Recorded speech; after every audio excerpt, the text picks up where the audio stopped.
All right. Very well. So, when last we met, our party had made their arrival in the Yakutsk star system. You'd stopped off for a visit at the orbital space station to pick up a couple of supply items, one of which we do still need to actually define because you and I both forgot to do it. That coat, we still need to technically create an inventory item and get its statistics figured out. But, you also got a little bit of information, a little bit of a lie of the land from Mr. Mordecai. You then went planetside and decided to spend a couple of days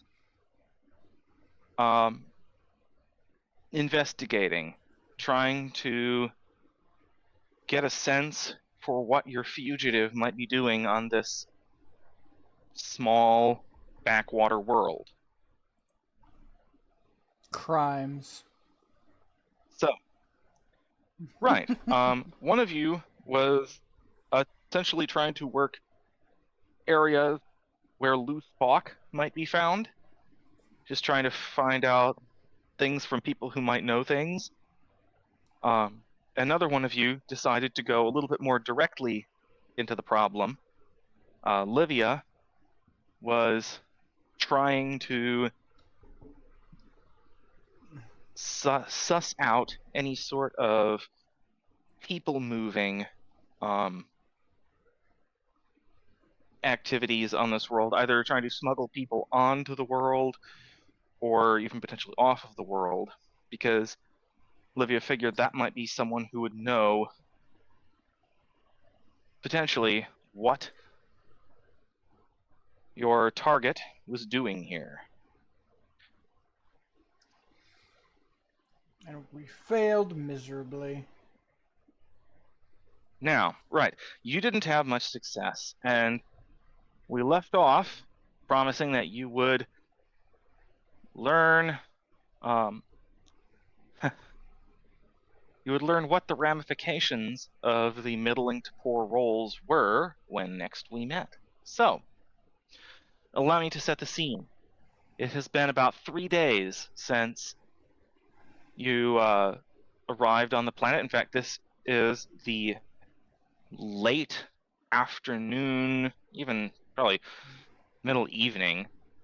Like sundown is in perhaps 30 minutes. So well into evening of the third day that you've been on the planet. As you may recall, you happened to land during the about the middle of the day.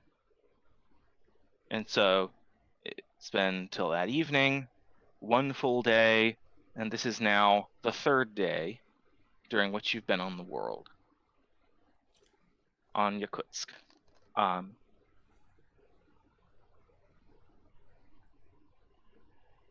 The captain has concluded his card playing and questioning for the day, having really learned nothing of interest so far. At least nothing that gives him any good clues about what Orlando Navarro could be doing, what aliases he might be operating under, or any sense of what might be so valuable to him. His crime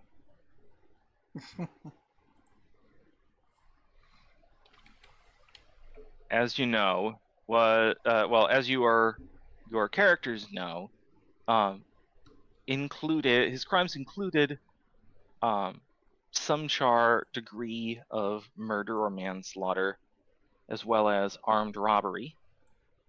But what he stole, a archaeological artifact from a primitive culture, has no apparent connection to this planet.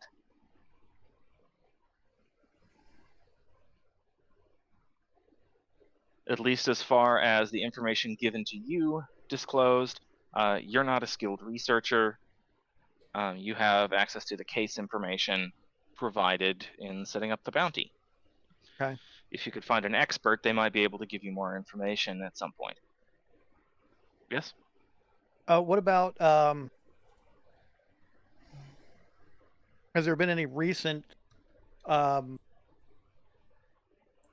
like a flurry, not necessarily a flurry, but like any recent activity that lines up with his kind of like, I don't want to say MO, but like anything that's like conducive to like what we already know about him? You have criminology? I believe you have criminology. Pretty sure I do. Yes. Give me a Let me roll for it. criminology roll, please. Cool. Get to test out this new thing that I did. Check this out. Criminology. Roll. No modifier. Bam. It's in the chat. Nice. Excellent. Well, you recall one piece of information. Mordecai relayed to you that as far as he's able to determine from his position in the space station, Mordecai has been laying low, is not engaged in any criminal activity that you're aware of. You mean Orlando?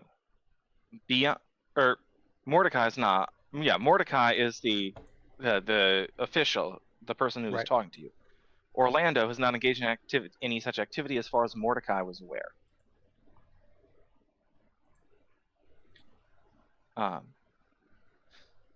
Okay, well that's what Mordecai says, Additionally, but what about during additionally, okay.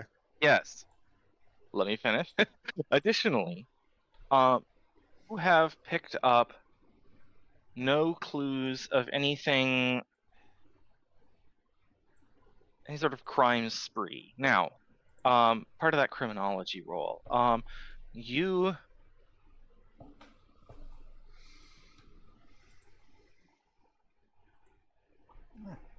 so Orlando was at one point a fairly wealthy individual, a gambler as it happens, a very successful professional gambler. At some point, he took up an interest in antiquities, pre-space flight relics and trinkets. The trade in which is somewhat regulated, and Classic.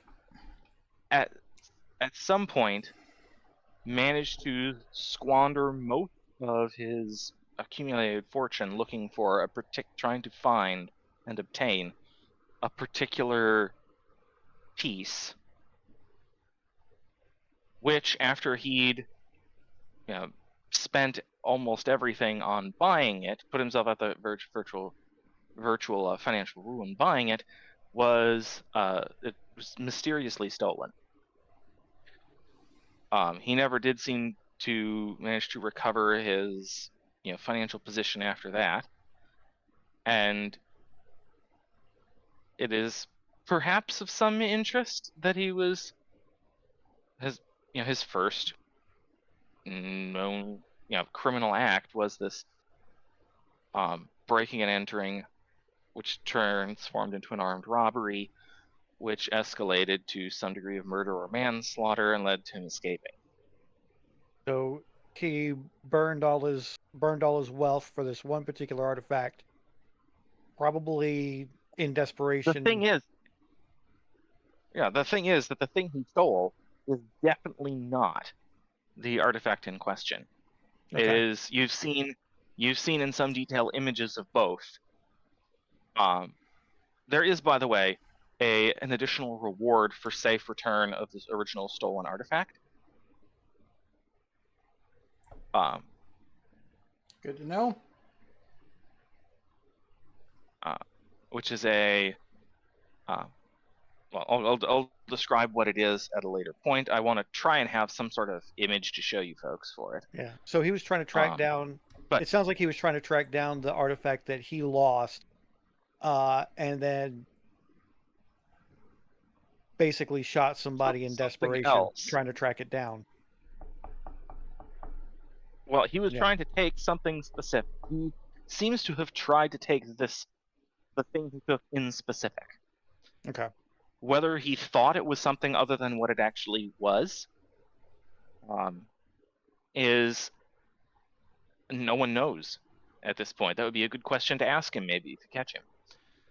In that vein, and that would be part of why you were looking for him in a kind of a gambling circle, is because if he's trying to get a new start on a strange world, that's where you would theoretically think to find him.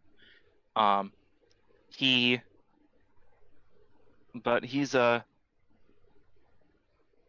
you've seen no signs of him, nor have you seen found so far any record,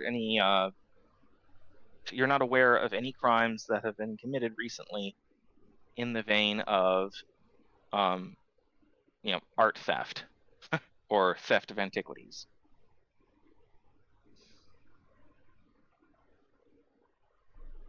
Or even any like unsolved murders so far as you're aware yet, where art theft or antiquity theft may have been a motive. Now, Is this the first murder on his record? yes. It's his only criminal record to this point, other than minor traffic-related misdemeanors.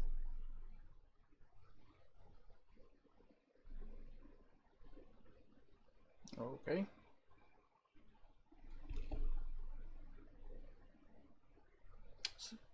He got in over his head. So is what I don't- happened.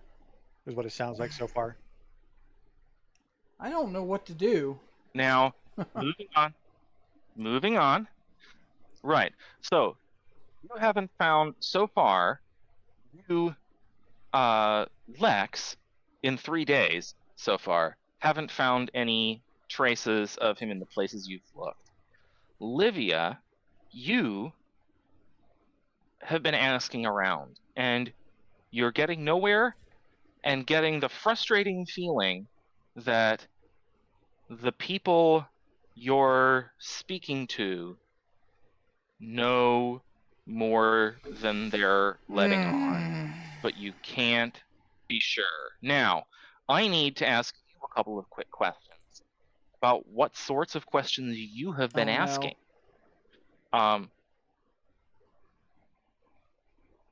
I need you to specify a little bit.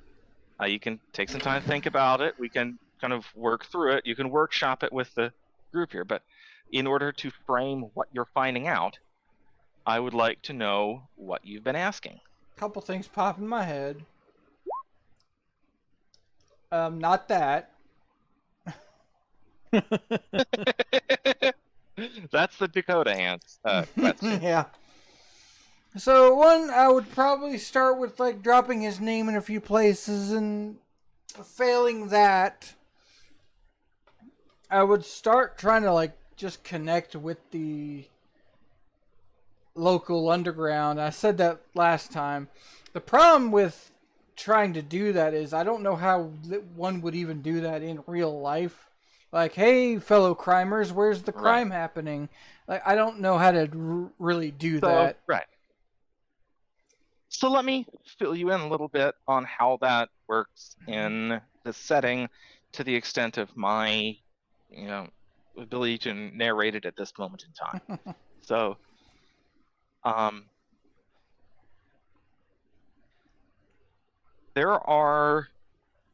someone can find out where, like, places in town that are known to be,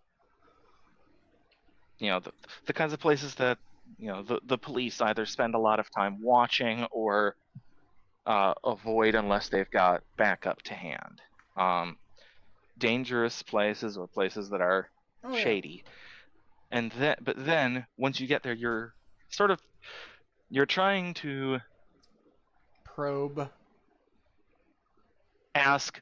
You're trying to you're trying to get information, or yeah, you're not going to be able to readily just get the lay of what all illegal operations are Well, going on in the sure. city in a couple of days, especially since um,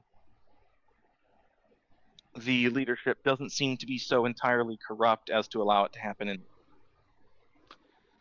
However, rather instead, if you're trying to investigate a particular service, if you're trying to investigate, you know, movements of people, you might pose as someone who's trying to get that service, or failing that, at least someone who's got has a friend who's trying to secure a service. How well you'll be believed in that last little bit is anyone's guess, but um, you know, asking for a friend, who knows if anyone's going to believe you.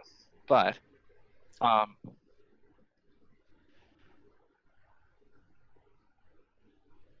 generally, that's how you'd go about it. The problem you're running into, you're finding, is that your understanding of the language and The the measurements. well, and hmm the sort of etiquette of organized, or of non-petty crime on this world, like your understanding is based on your home world, which you're finding is not helping you That's as what much as makes you'd this hope when so dealing with difficult. Is like everything I know folks is on another irrelevant. planet. Don't worry. My hope is to help you get a sense of how that works. And part of that is the dice rolling. Like, if you'd rolled better, we'd be telling a whole different Yeah. story. As it is, you are wrapping up at the end of day 3, somewhat frustrated and trying to think of um, some new angle to approach the problem by. And after having spent a good chunk of the afternoon hidden on a fire escape on a building, watching a building that you thought was harboring a sort of a people moving operation that might be the kind of thing might be you're kind of in, and seeing nothing, when you see, who should you see but your ship's engineer, Surlas, come out of one of the not entirely dive bars, but kind of close, near where you are, right down the street from where you are at, and strolling down the street. You're only about a mile and a half or so from the spaceport, and apparently she had decided to just walk where she wanted to go Okay. tonight, or this evening. Um, she stops up, after a few steps, looks back over her shoulder, grumbles, says, something that you don't quite catch from where you're at, and then keeps walking. You think nothing particular of it, except that as you are sort of standing up, stretching to take some of the kinks out of your back and shoulders from staying crouched and hidden for so long, you see see 4 people in looks what to your eyes looks suspiciously like armored like lightly armored jackets and such, come out of the same bar, look after Sirulas, and make off down the street in a way that clearly looks like people trying unsuccessfully to be inconspicuous while following someone. This is familiar. So Livia, This brings up a new. okay. Go ahead. Livia pulls up her little like radio cell phone device and calls Lex. Like, hey, our engineer's getting tailed. I'm gonna pursue.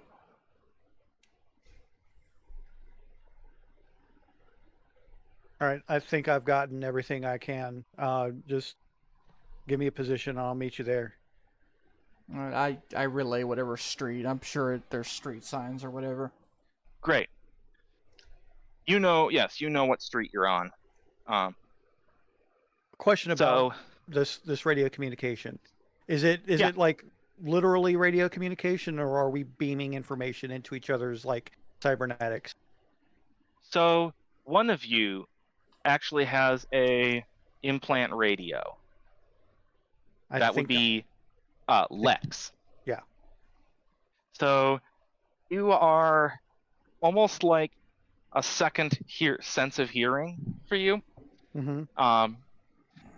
You're able to hear. You essentially have a phone of sorts. In my brain. Like connected to your brain, Yeah. and instead So- of hearing through your ears, you are hearing it in your head as if it were telepathy of some sort, Not and that they're it able particularly to think yeah. back. Okay, yeah, that answers my question. So I can communicate silently, is what I'm getting at. Yes, you have to Okay. communicate as if for words, because that's how this technology, Right. like I have to the think. technology for things like direct thought to thought is not well developed Right. I or safe. have to actively think the words into the transmitter, basically. But otherwise, I don't necessarily have to speak, is what you're saying. That is correct. Your mouth does not have to move. You do not have to make sound in order to communicate like this. And the receiver is not. And the receiver is not actually emitting sound. I'm just hearing it through the electronic. That is correct. Okay. That is I, correct. however, am operating That's it dope. like a cell phone. Yeah. My device. Right.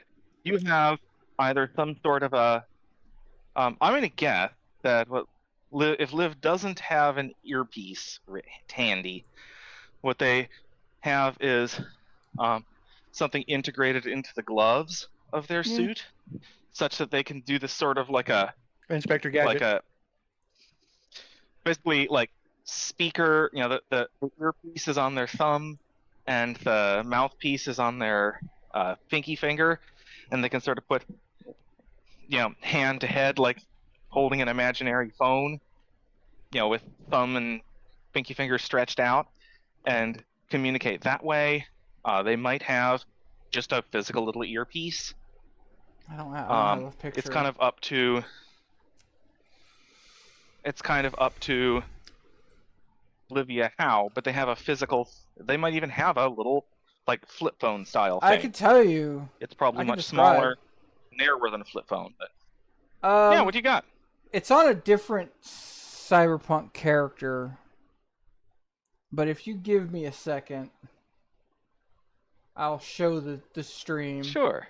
It's like this like shoulder mounted like device, maybe a little bit smaller than what I'm about to show, but just give me a second here. View screenshots. Yes, that is exactly what I was thinking of. Okay. Lex, that was exactly what I was thinking of. Never seen that, but I watched the hell out of some Inspector Gadget back in the day. Okay, here's this one. explains a great deal about several of the character concepts. I didn't even think about that. Yeah. So if you can see my camera here or my thing, she's got this character. I'm Whoop. trying. I can see. I'm not sure I understand what I'm seeing, but I see. This thing right here. Where's your cursor? It's just an image. On Yeah, the I'm trying to Discord see stream. what. Okay, the thing, just the lapel thing. Yeah. It's like a lapel-mounted Oh yeah. cellular device, basically. Okay, sure. Maybe it's There's it's probably gonna be a little smaller. ear clip-on piece in your Maybe ear. something like this even. Like it's just a little smaller, but Yeah. I like our idea better in the Discord chat. yeah. Yeah. Okay, so you got the little lapel sort of thing then. Okay. Now, yeah.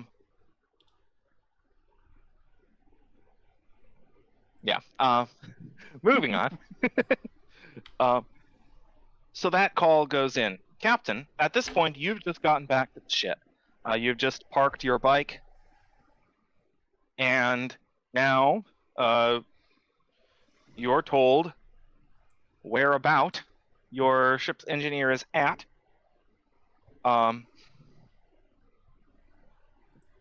If you want to go, you got a couple of options. If you want to actually track her location exactly, of course, you could go to your ship, and the ship's communicators are strong enough to be able to track her position. Like tracking her position a mile and a half off is trivial. They can track her position on a planetary surface from space. Tracking it on the surface, from a mile and a half away is trivial. You can also just decide. It depends if you're trying to observe remotely. If you're going to go on foot and try and intercept, if you're going to get on your bike and go to intercept, and what do you want to do? Well, you decide what you want to do there. Livia, I need to know if you are getting down from your current hiding spot and gonna stalk. I was gonna do some Batman shit, like rooftop hopping, if it's conducive to that. If that's not the type of buildings there are, then I would probably go down to the street. Oh, I think in the part of town you're in, most ceilings most roofs are fairly consistent, 3 to 4 stories. That's what I had in my brain. Yeah. And there's a lot of closely packed, urban construction. What I would like then is a stealth check.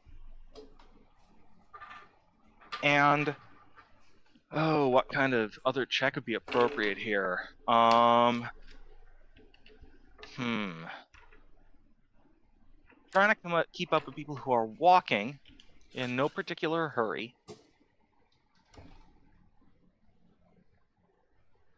I think. You gotta be fucking kidding me. Alright. What? I failed my stealth check by a degree of 1. Oh, failure by 1. Sounds good. As it happens,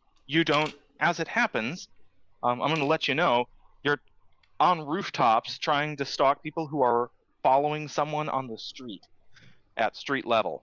You have a bonus to doing this. I'm not going to tell you how much, because again, the important thing here is 6 degrees of success or failure, and it's important that you not be able to always immediately tell by the die roll, but instead by the outcome. So the other skill I want is can I see what your general skills include?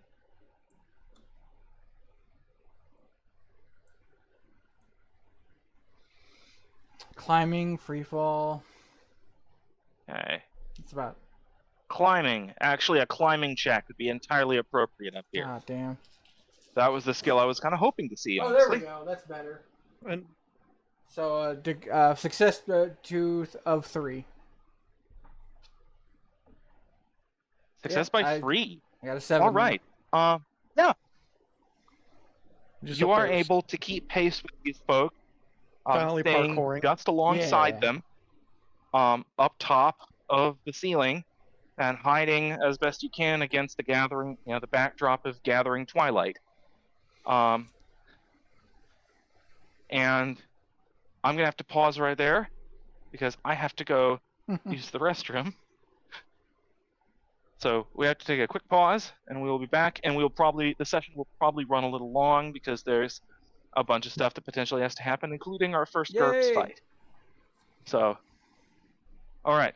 So I'll be back. Oh, and I will have to pause again within the next 20 minutes or so because I need to switch Sure, lines. sure, sure. But, real life stuff that happens. I will be back.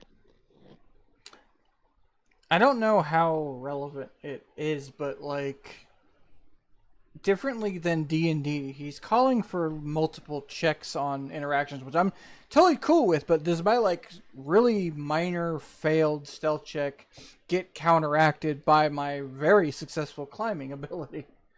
Like, I don't know. No, that's not what it is.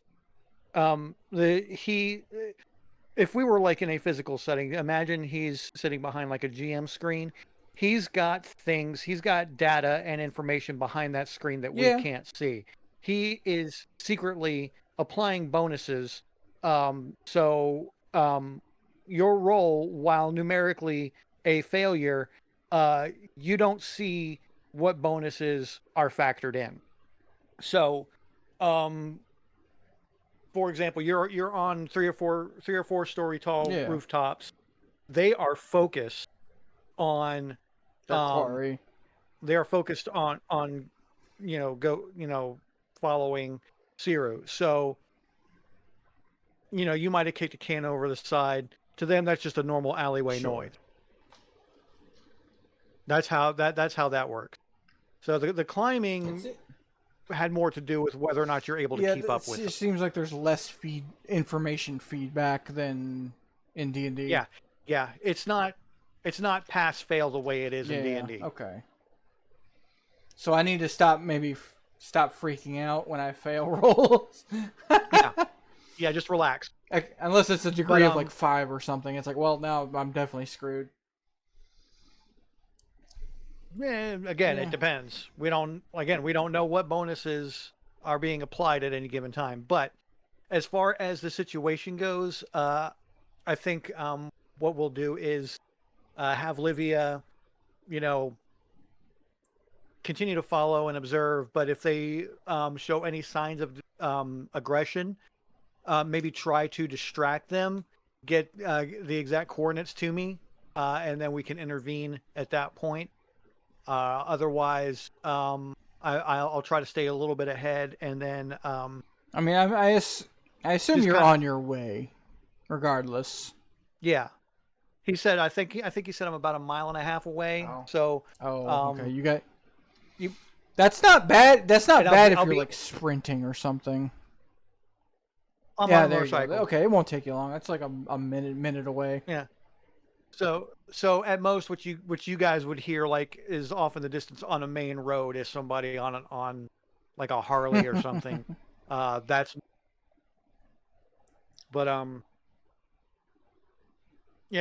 I think that maybe try to disrupt them if they show any signs of aggression.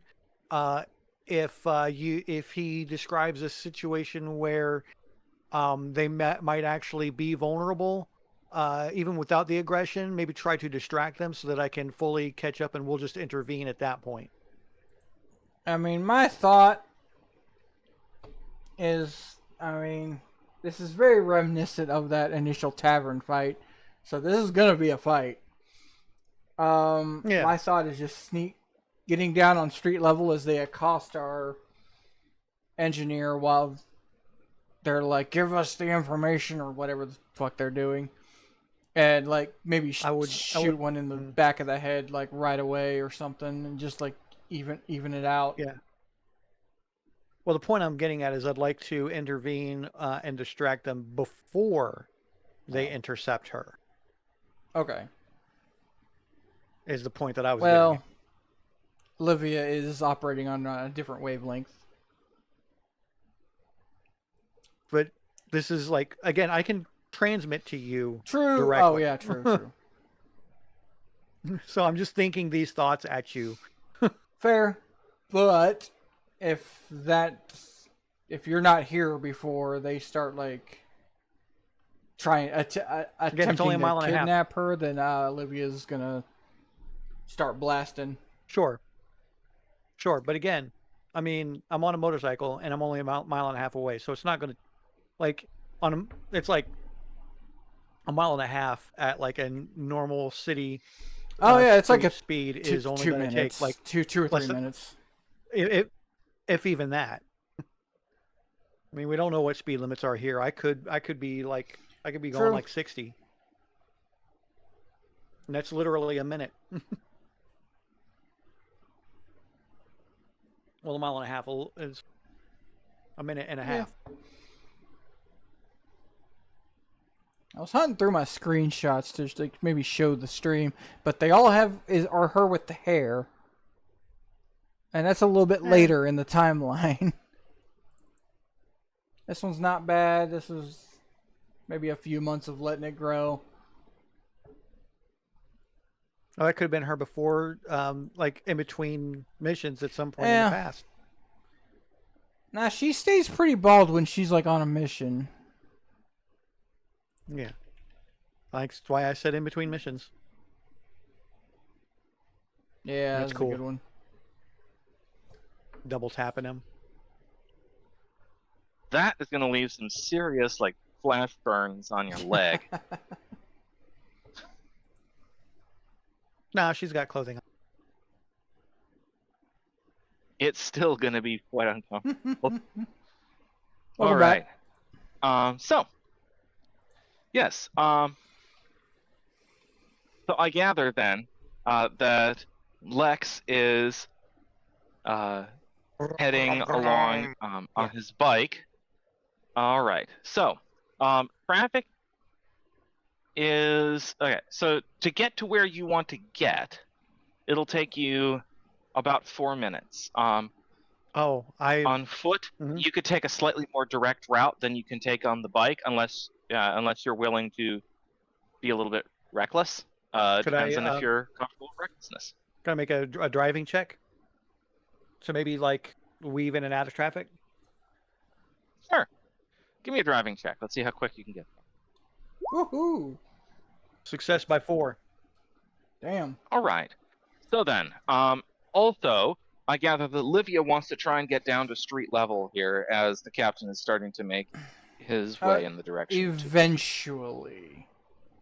Okay, what I said while you were away, my kind of plan here is at certain point, depending on like the layout of the city, she will want to hit street level at some point, and she really wants to wait for both Lex to arrive, and also if they start like trying to manhandle her, like if I see the beginnings of a kidnapping, I want to try to like sneak up behind and like pop one in the back of the head like right away.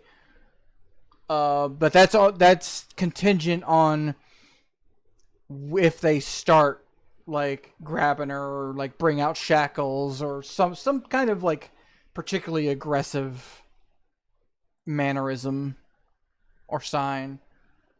Other than that, I want to keep low to the ground and just kind of hide behind a phone booth and shit like that.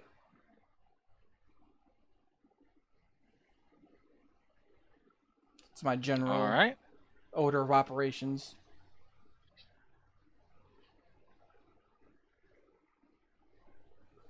Okay. Give me a moment as I am laying out some buildings in the area. Ooh. It's map time! All right. Now, let's get some tokens on the board here. Yippee! Me! Oh, that image got squished. Oh, wait a minute. Wait, did I do all that drawing on that? Gosh darn it. What happened? Okay. Oh, I'm just annoyed with myself. I put things on the wrong layer.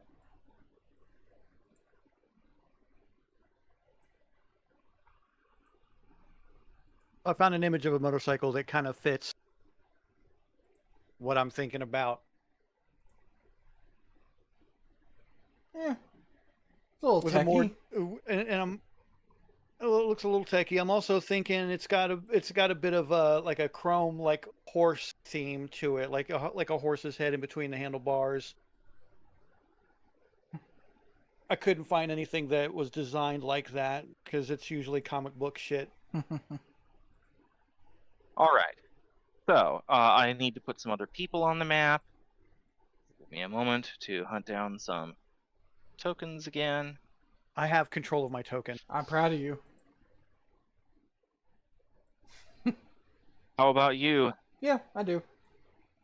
I've almost never had an issue with that. Good. Just like once or twice or something.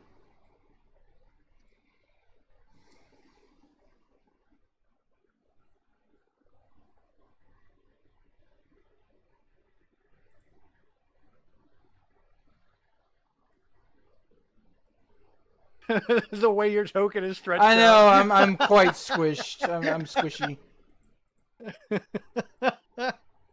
Yeah, just a bit. You're gonna have to get an image with your character that's like like a perfectly square image to upload. Yeah. Come on. If I'd been thinking, I would have prepared these ahead of time, but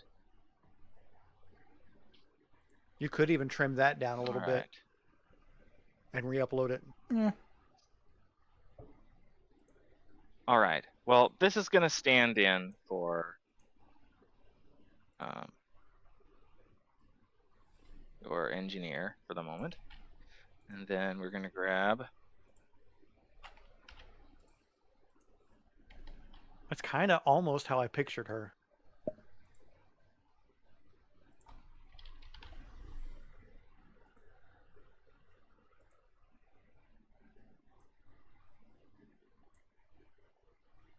All right. And then the captain. So the captain is approaching on his bike. And Livia, you have gone ahead just a little bit and got down to street level. You are down here on the ground. Okay. Having essentially shimmied down a ladder, sort of a fire escape ladder on the side of a building, at a point where you thought you could quickly do so without being seen because of the very narrow space between two buildings.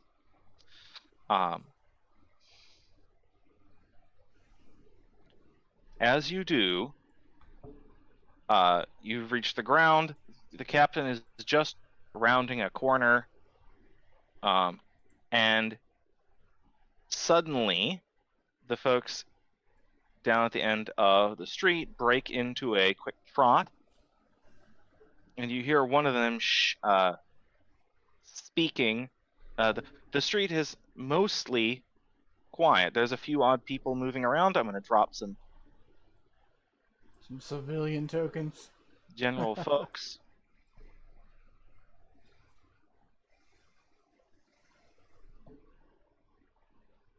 I'm gonna move the dice tray.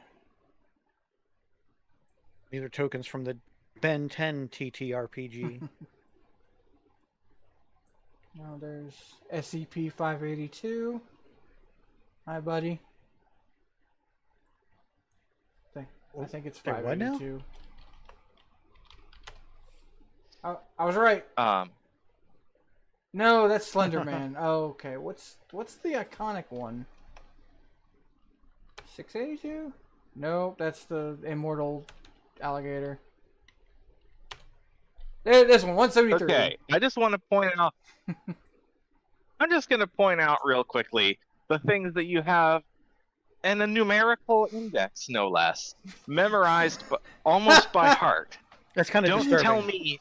Don't tell me you can't figure things that's out. nerd shit, though. This is like fandom, like internet creepypasta. This is a tabletop RPG. Don't call anything that we do here not nerd shit, and use that as an excuse not to understand it.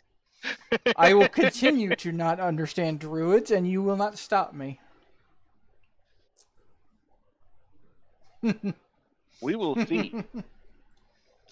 Now, as I was saying, they hurry forward. One of them says loudly, "Hold up a minute there. We need a word with you." Okay. Got some questions about some friends of yours. And there is... Yep. Yes. All right. Give me just a moment to look up this number. Come on, come on. All right.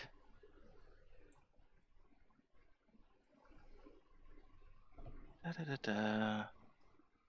I could have sworn that I put this on the character, but I don't see it, so we're going to take a moment. Tell us about your friends. Well, first of all, they are completely immune to EMP grenades, so don't even try. And I need to add a trait from here. What's the equivalent of a natural 20 in this? It's all ones. Yes, a 3. Nice. It's a critical success. A 3 is always a critical success. A 4 is often, but not always, a critical success. And sometimes a 5 can be. Cool. Come on. I need to have... Oh, that's why. I need to add it here. While you think out loud, I was also wondering, is there an equivalent to Yeah. like advantage where you like roll 5 dice and take out the 2 biggest numbers or something? I don't know. No, Nothing there is like no. that. All right. Nope. How do I? I used to be able to do this. Why am I having trouble with it?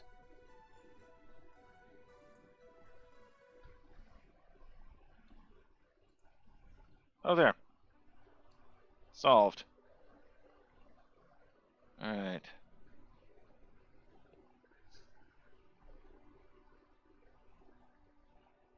Alright, so she's going to deal... Oh, she's just going for it. Okay. 6. She acts, and you'll get to figure out what's going on when you get up there in a moment. But she's going to act, and then we're going to roll into combat as you folks react to the developing situation. I just need to double check that I'm using the right stats. Just memorize real quick.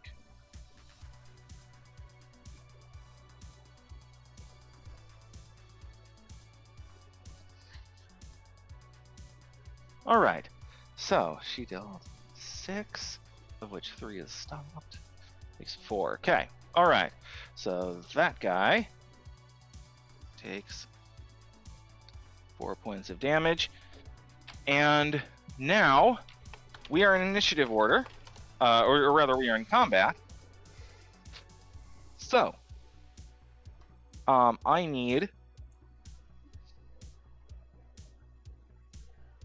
What I want you to do is make an initiative, make a, Yeah, how does this work? I don't want to do this. I'm trying to figure out how I use this with speed again. I had a way that I was looking to do this. And like too many things this week, I didn't do a good job of writing it down. So. Alright. I want you to roll 3d6 and then subtract your basic speed. All right. Lowest goes first.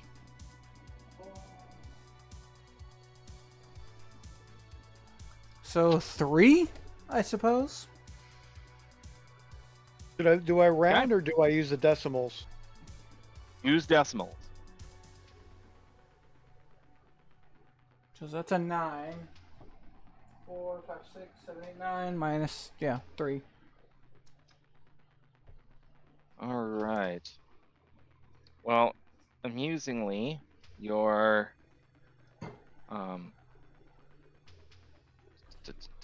your engineer has a 1.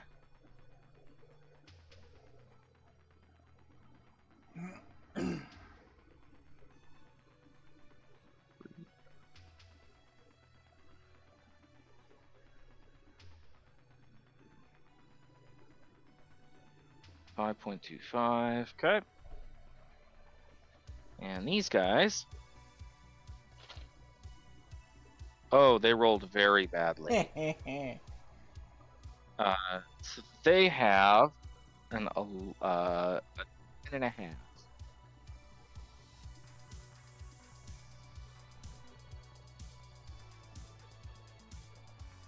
All right, and as it happens, they're already sorted. So,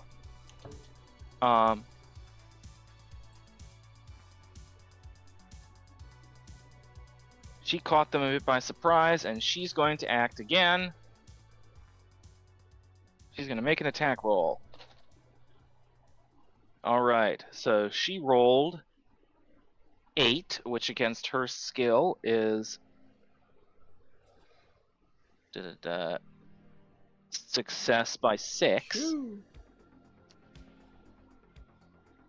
Now, her target, the next guy near her has to make a defense roll. He's going to try to dodge, and on an 11, I don't think will succeed in dodging. No, he does not succeed in dodging. So he will take 1d plus 4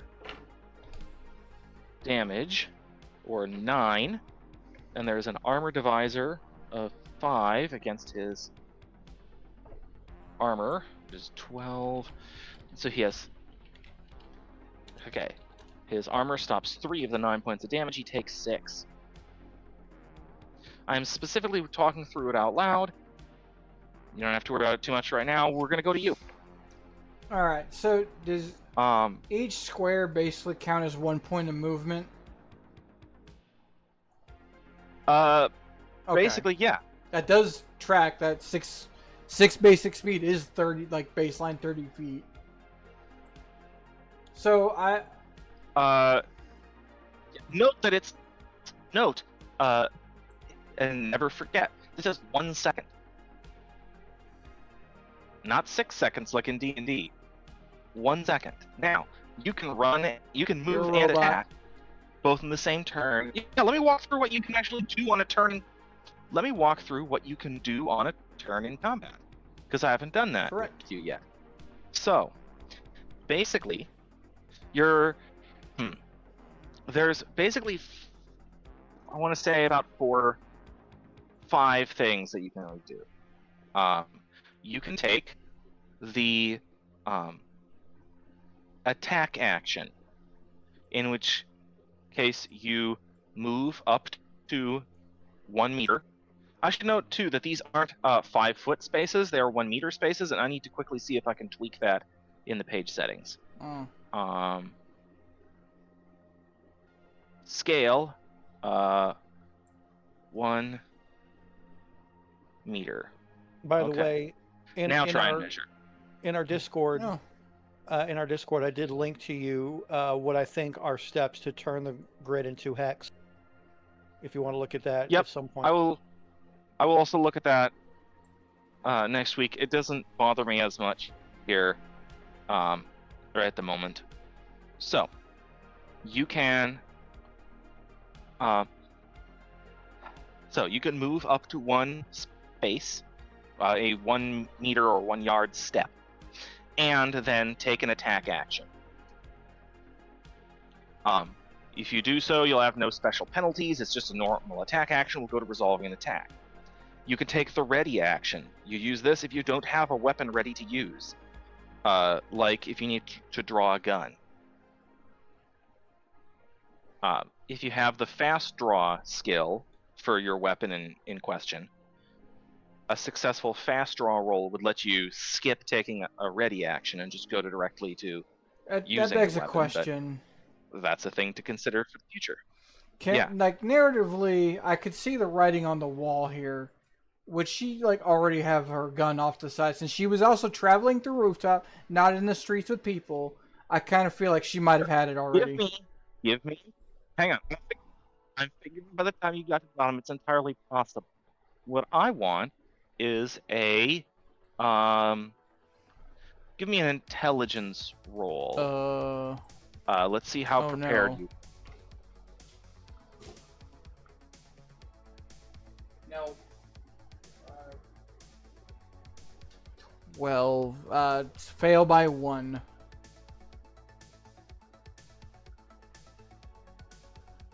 I would say, based on what I heard of your plan, that it makes sense that you'd have had your gun ready by the time. Okay. I'm Yeah. from the roof. So I will allow you to start with the gun now. So move an attack action. You just move up to 1 meter before or after. No, you move up to 1 meter and then shoot. Then there's the move action. You can move up to your full movement speed, but can't do anything else. Then there's the move and attack option. In this case, you do both. You're shooting on the move or what have you. Charging someone with a spear. However, you will have a -2 both to the attack roll and to any checks you have to make to avoid like falling over or whatnot. If you're on like slippery ground. You're being a robot right now. I can understand you, but it's robotic. If you can understand me, let's just try and keep going as we can then. Then there's all-out attack. This is where you give up all opportunities to make defense rolls against attacks aimed at you, but you can either increase your odds of hitting with attack, or you can, if it's a melee weapon, increase the amount of damage you deal with the attack, or you can attack an extra number of times if it's a melee attack. With a gun, it doesn't require any special action to shoot as many times as your gun will allow you to in its rate of fire stat. Finally, you could take the do nothing action, in which you literally don't do anything, or the all-out defense maneuver, as opposed to an all-out attack. This is where you can either get to make multiple attempts to defend against every attack, if you have multiple defenses that are permissible, or just choose to get a bonus to a single specific type of defense. So it would be like taking the dodge action. Yeah, that's what I was thinking.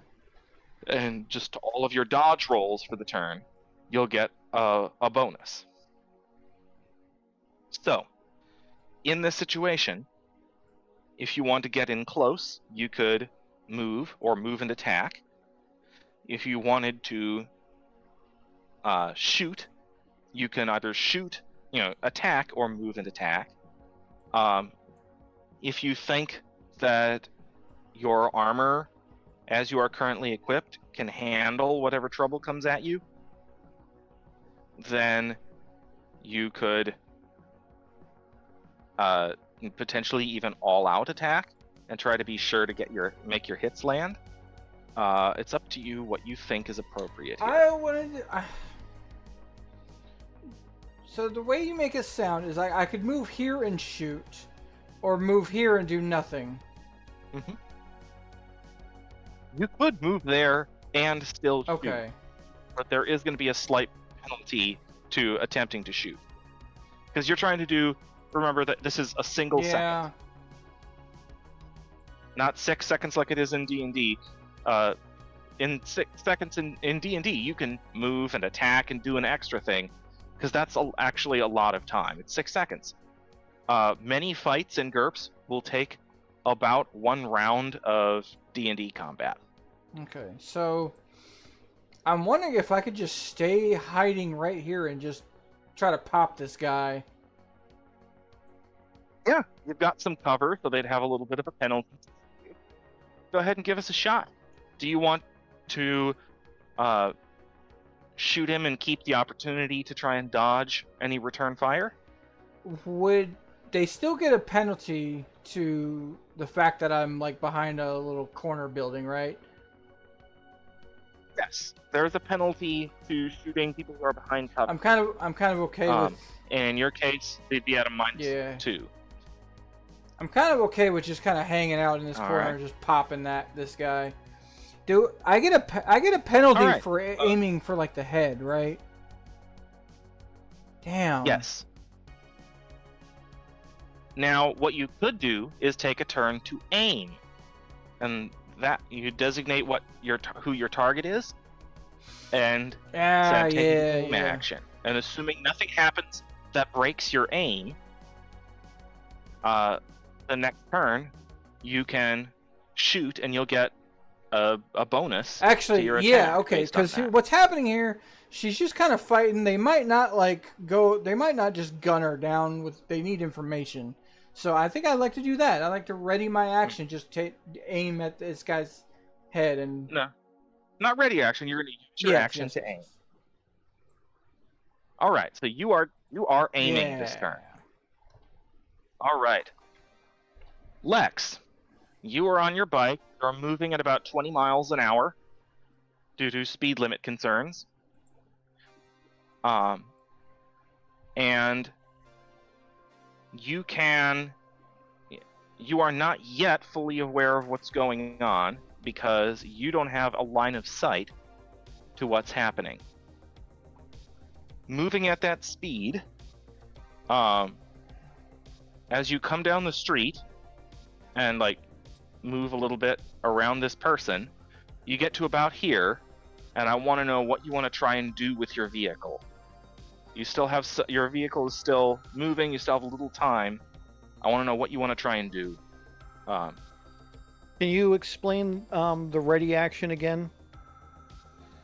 That can be used to take an unready weapon, something like an axe that has, attacked and missed, or a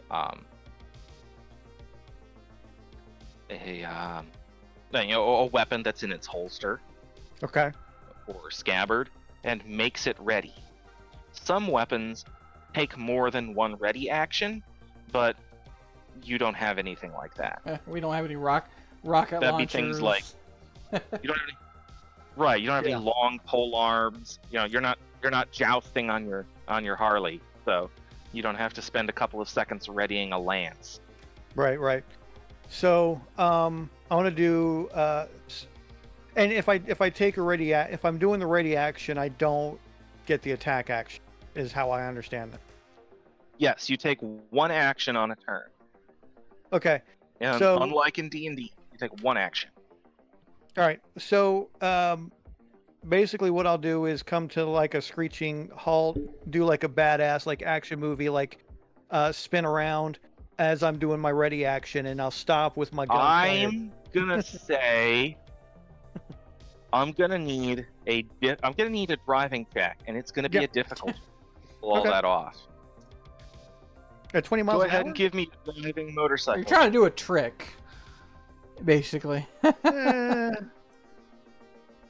You are trying to do a one-handed, J-turn stop. Well, I mean, you break while with one drawing hand a gun. regardless. Yes, but you are also trying to steal. Okay. Where did it go? Yeah, Driving. Roll for aura. And the kind of motorcycle you're driving is not especially agile. All right. So, that was a difficult check. So, I want you to choose whether, in the split second, you try to retain control of the motorcycle or the gun. Well, I don't want to fall over, so. All right. You drop the gun and slide to about here before the bike comes to a stop. The gun is on the ground back here. That might actually be a hand. Nope. That might That's be a not how I handy saw that. distraction because they're gonna take their turn going. What the fuck? There's a gun over there. You have safely stopped the bike. Your gun is a few meters away. And that is your turn. On their turn,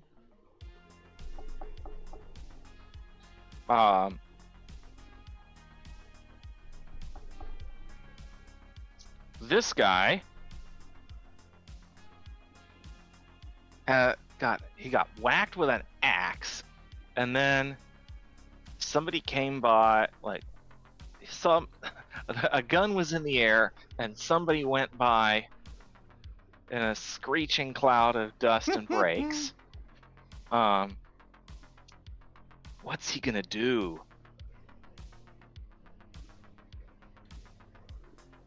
Quick! He shouts, and tries to punch her. On a 12, that would be a success. She will attempt to dodge.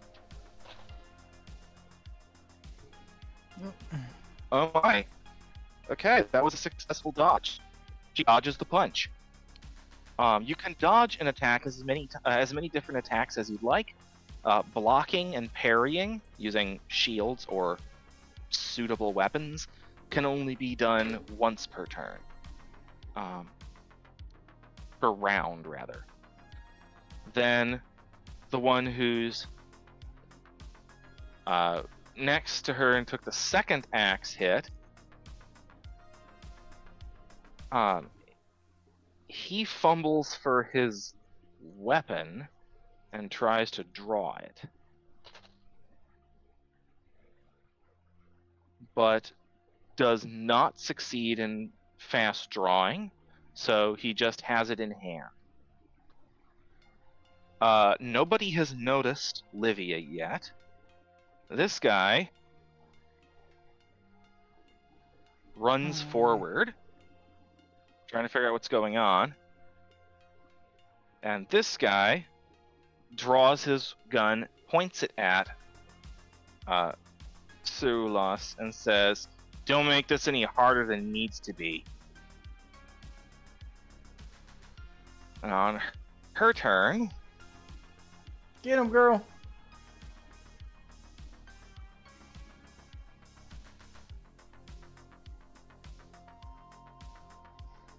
is she feeling lucky?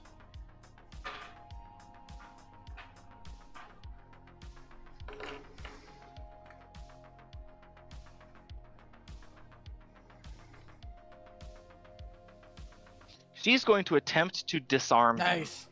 So what that means is she's going to need to make an attack at targeting the hand. So that is a 7 on the die. And she is at a -4 to attack the hand, so she hits. Now, what follows is then he gets to dodge, or try to dodge, and he succeeds. So we don't then roll a quick contest of strength to determine if she successfully disarms him. So she swings at him, and he is just barely quick enough to get his hand back out of the way. Yep. Livia, if you... Oh, and some of these people have started running.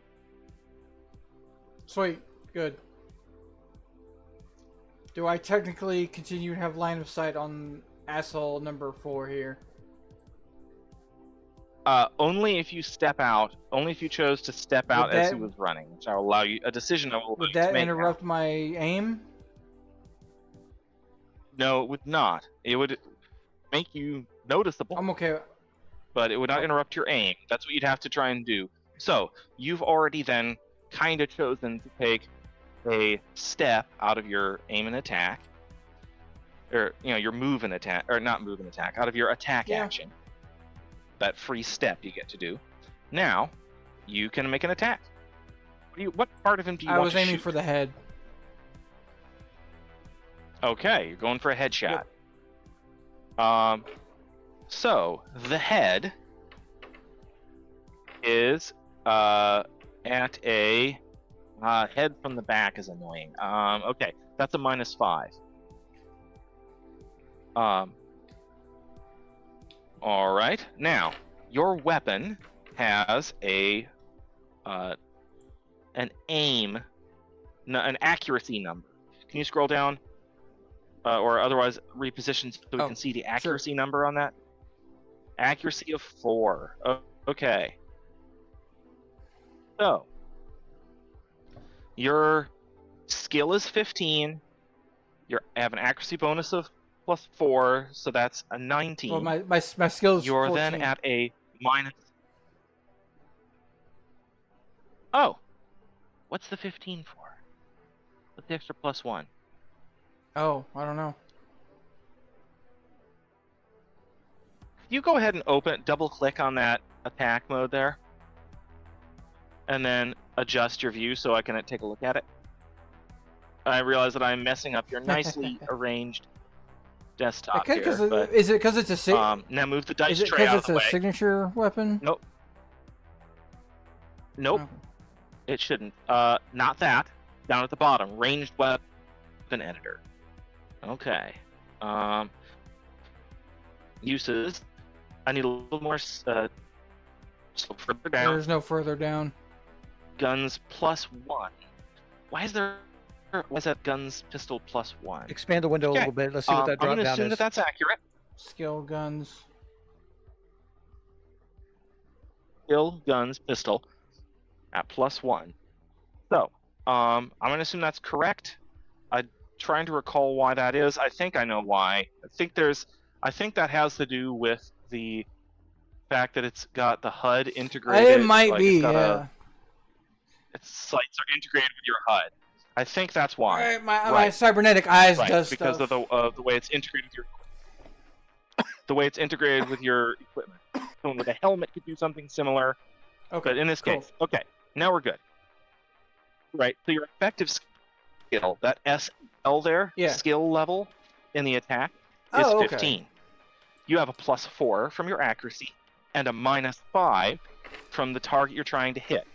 So I need to roll 14? That is at... Okay. Yep. That's that. And I'm going to have to step away for a second. Go ahead and make that roll, and we'll check it when you get back. Oh, yeah. Yeah. That's beautiful.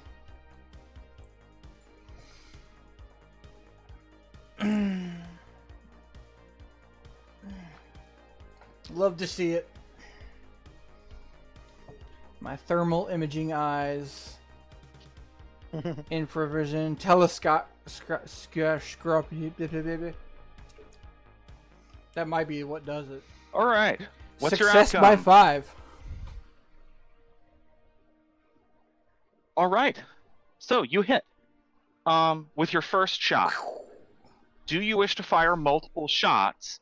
Because I believe your rate of fire is higher than 1. Yep, it's 3. Do you wish to fire a second shot? Unfortunately, because of how quickly things happen, I'm going to ask you to tell me how many times you want to try and shoot this turn. Do I still get the aim effect? Oh, then yes. I'm gonna double tap. I'm gonna shoot twice. Sure.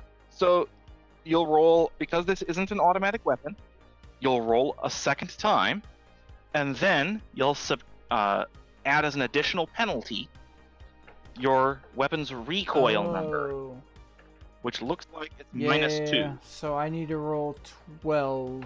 So, Okay, I'm just Yep. trying to keep track of the DCs are a moving target. It's Yep. crazy.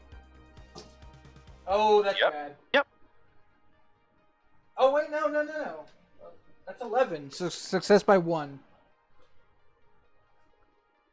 Yep. Oh, cool. all right. So you have 2 hits. Now, he needs to attempt to Flip, flip. dodge. And he's going to get to roll once for each. But you're shooting from behind, and he's not aware of you. So he actually doesn't get a defense because you are directly behind him, and he is not aware of your attack. Stealth. Be aware of that, because that can happen Sure. to you too. Now, you have 2 hits. You hit him in the back of the head twice. So let's go ahead and roll some damage, How do I do shall that? we? 3d3. D's I don't know what 3D, armor divisor of 3, I believe, if I recall correctly. Okay, so you got 3D, armor divisor of 3, and it's small piercing. So first, roll 3D for your first this. damage roll, and we'll start from I there. assume that. Always D6. It's always D6. Mhm. That's 11 for on the dice. All right. Now, he's not wearing armor on his head other than the bone of his skull, which has a DR of 2. You divide 2 by 3, round up. So he gets 1 point of damage resistance from that. He takes 10 points of damage to the head.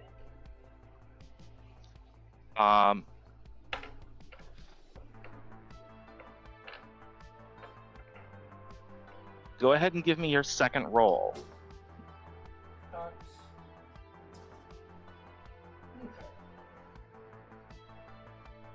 Good grief. 14. All right, so he's going to take 23 points of damage directly to the back of his head. And because of that, is a good bit more than that. He falls dead instantly. Operative shit. Oh, there's a small modifier to that. He takes less damage once he gets through armor because it's small piercing. So the first one, 10 points got through, that's effectively 5. However, you shot him in the back of the head, so it becomes 10 again. It's doubled. The same with the other, it nets out to the same. Yeah. And he failed his HT roll to stay alive, so he is dead. Pop pop. Too loud crack of a sonic Oh, it's projectile, no explosion, but It's not silenced. crack. Shit. Okay, that's fine.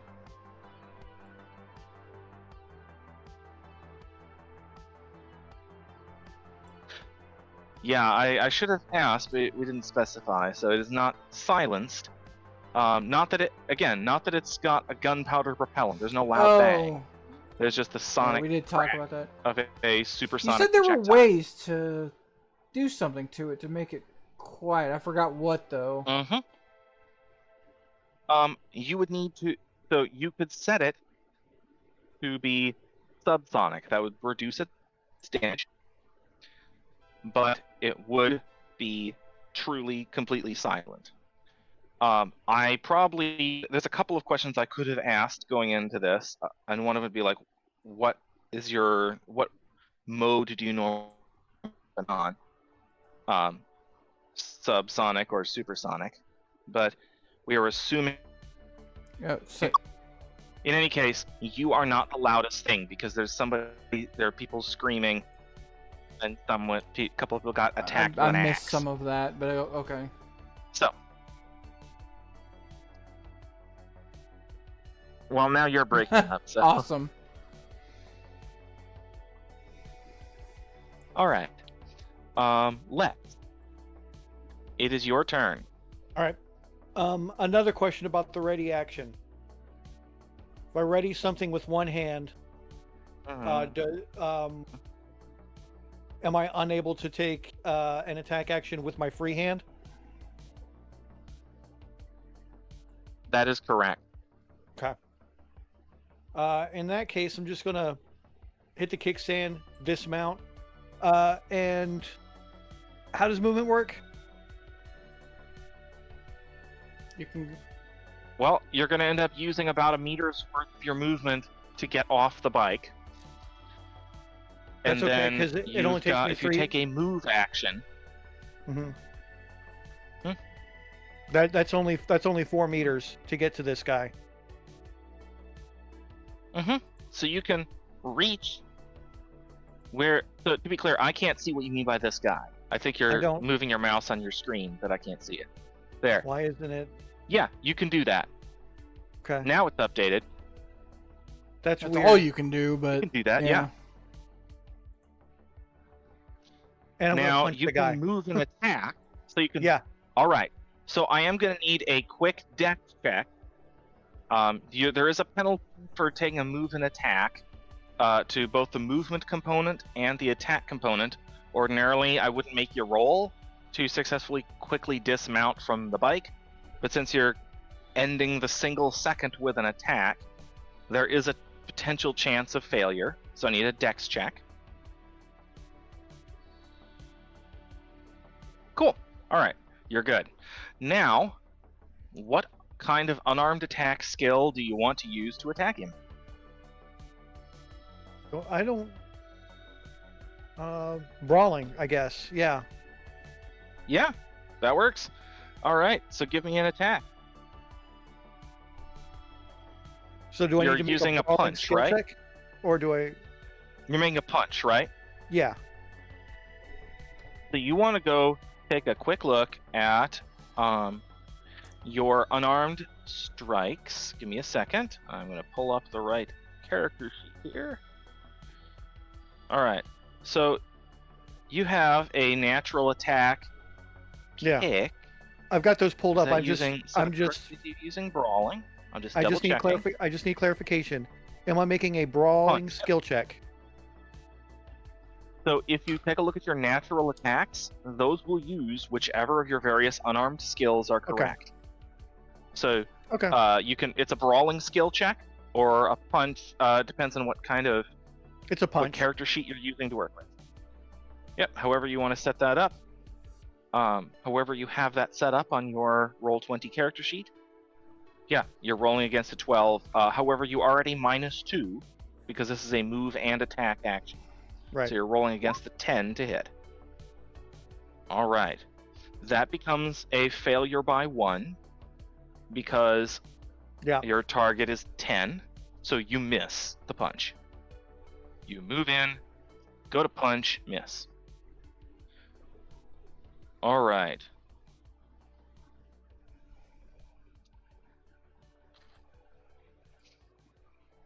These guys. So one of them is. All right. Very. Yeah, it's him. Get him.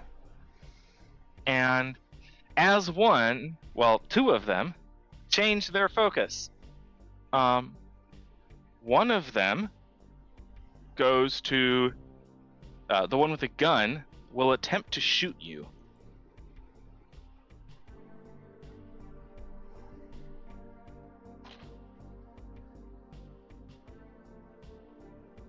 So that is a hit. I need a dodge roll from you to attempt to defend yourself.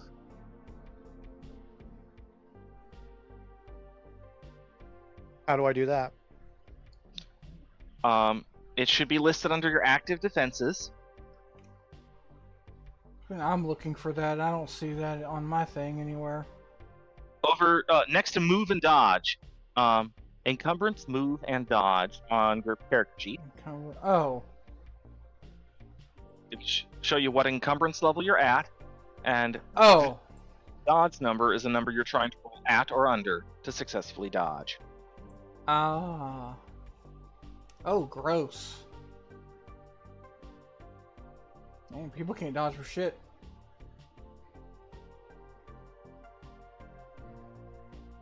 Hey, it's better than in D&D where you don't get a Yeah. chance. Well, it's factored into armor class, but that's neither here That's nor also there. true. My target is 9. Same. Yes.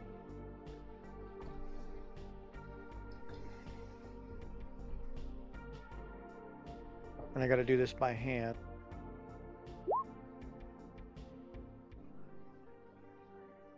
Hey, that is a success. You dodge his gunshot.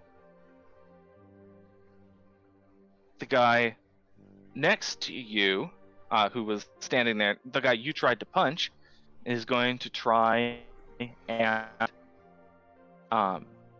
make a wrestling. He's going to try and punch. Haul off and punch. I don't think it's going to work well for him, but he's going to try. Oh, that's a hit. I would like another attempt to dodge from you, please. Or you can attempt to parry with your punch. Okay. So as I look at your character sheet, you have a parry of 9 and a dodge of 9. So it doesn't actually make much odds which one you go with. Yeah, because that's a super failure. What did you get there? A 17. 17. All right. Yes, because you're not rolling against a 16. That is a crit fail. In this case, that just means you failed. You're going to take the damage.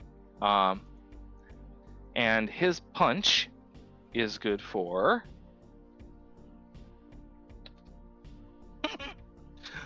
a 1 point of damage.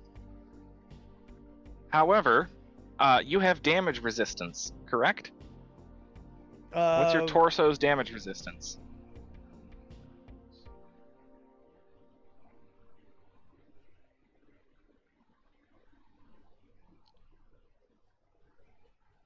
As I see it, even without armor equipped, your torso has a damage 47. rating of 2.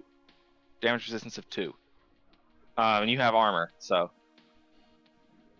Yep. Am I looking in the wrong place? DR is listed. No, I just don't have the character sheet open that Okay. has all of your equipment because I'm still carrying around 5 different copies of your character sheet at points in time. Okay. Yeah. No, I get it. My natural damage resistance is 2. I've got my clamshell. It gives 45, so a total of 47. Right, but are you wearing the clamshell right now? I assume I would have put it on. All right, sure. We'll look into more of that detail. Like, I did a little bit ad hoc getting us set up for this. I will do better next time, be a little bit more thorough in what kind of preparation questions I need to ask. But regardless, his punch isn't going to be sufficient to get through to you. Donk. And he immediately recognizes that. What he does next, we shall see. Cyrulas is going. Oh, the other person who's next to Cyrulas tried to draw and shoot last turn, but couldn't quite clear the gun of the holster. Is now going to try and shoot her. And on a 11, that will be a hit. And she is going to try and dodge and succeed again. My goodness. She wily. With gunshots spraying everywhere, but nobody's hitting except for Livia. Now it's her turn. She's going to attack the person who shot her. Naturally. As you do. That misses, or that hits rather. And he's going to critical success on the dodge. And her weapon is now unready. So that's going to make life interesting for her.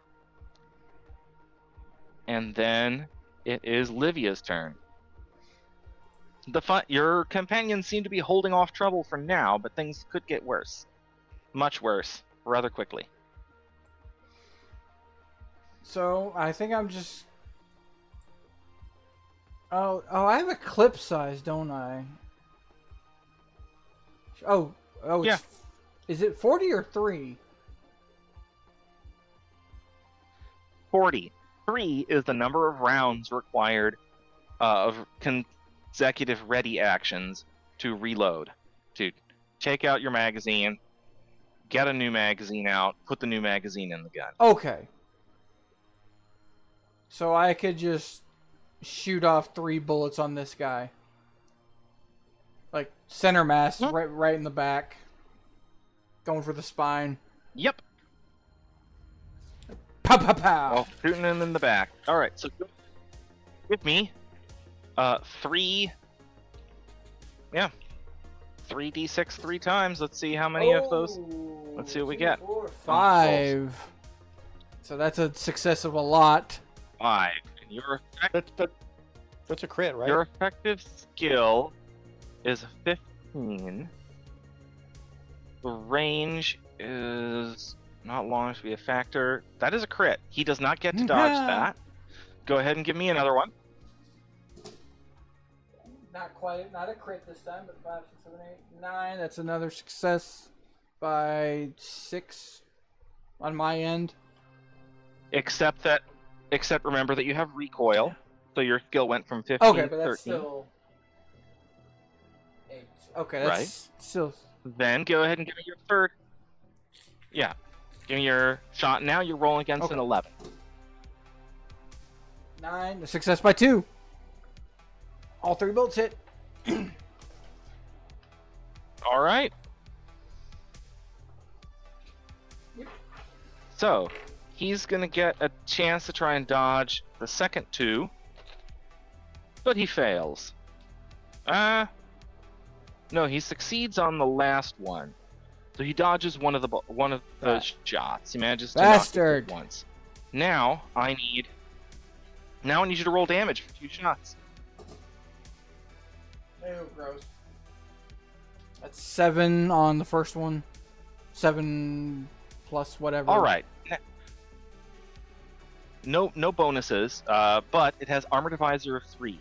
Now he is wearing some light body armor that gives him 12 points of damage resistance against piercing damage. However, your weapon has an armor divisor of 3. That 3 in parentheses? Yeah. So that means we're going to divide his damage resistance, 12, by 3. Okay. 4. So he has 4 points of effective damage resistance against your 7 damage attack.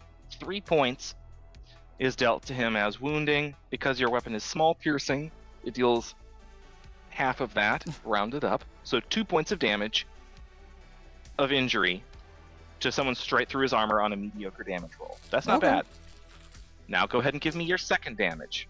Your second shot. 6. So 6. brutal. All right. Well, as it happens, that's going to work out to deal 1 point of damage to it. So he takes 4 points of damage. Hey, armor can save your life. Yeah, and there. It just sucks when it's theirs. I should have gone for the head. Now it's Lex's turn. Livia's now. Oh, I want to ask, do you want to advance toward them at all, or stay where you are? I need to ask one more time. What's the mechanic around reloading? Do I need to keep... Once your gun is empty. Oh, so I need to keep track of... You do need to keep track. Yep. Even if it's just a piece of scratch paper or some doodled tally mark in Microsoft Paint. Some way of keeping track of how much ammo you fire 5 shots in between reloads is important. So okay. Yep. At some point, you will have to spend a few turns reloading if the gunfight somehow lasts that long. You have as much ammo in your gun as a pretty high-capacity submachine gun, so I'd be shocked if you ran out of ammo before you ran out of people to shoot. But technically, it could happen. So, alright.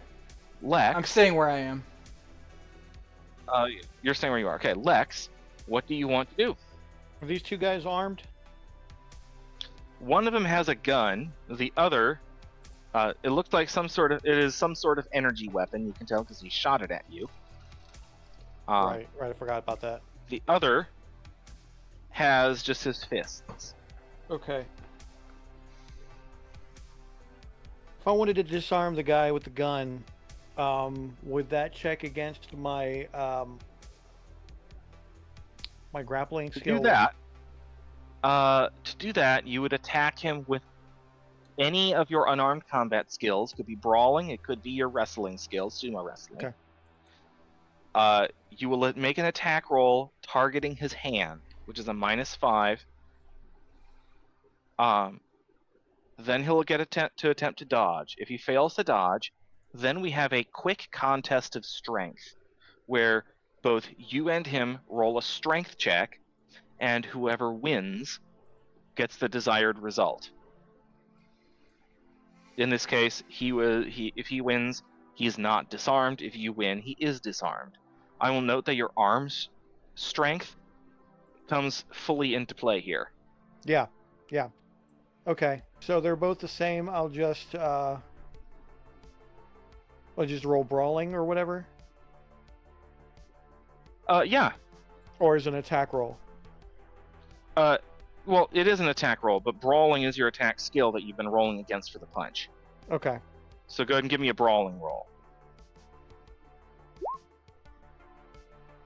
Success by 6 beats the success by 5 required to hit his hand. So you've hit. Now he's going to attempt to dodge that, pull his hand back, and that is going to fail. Now, I need you both to make a strength roll, just straight strength. Note that your arm strength comes into play, so you're rolling against a 14. Applies to lift, throw, or attack with those. Is it 14 or 15? Because it's +4, isn't it? Or did I misunderstand what that does? You have arm strength +2 and a strength of 12, right? Oh, so you're rolling against 14. So this is not a quick. You've done the hitting. Can you connect with his hand? Now we're seeing if you can who can put muscle to bear on the situation more effectively.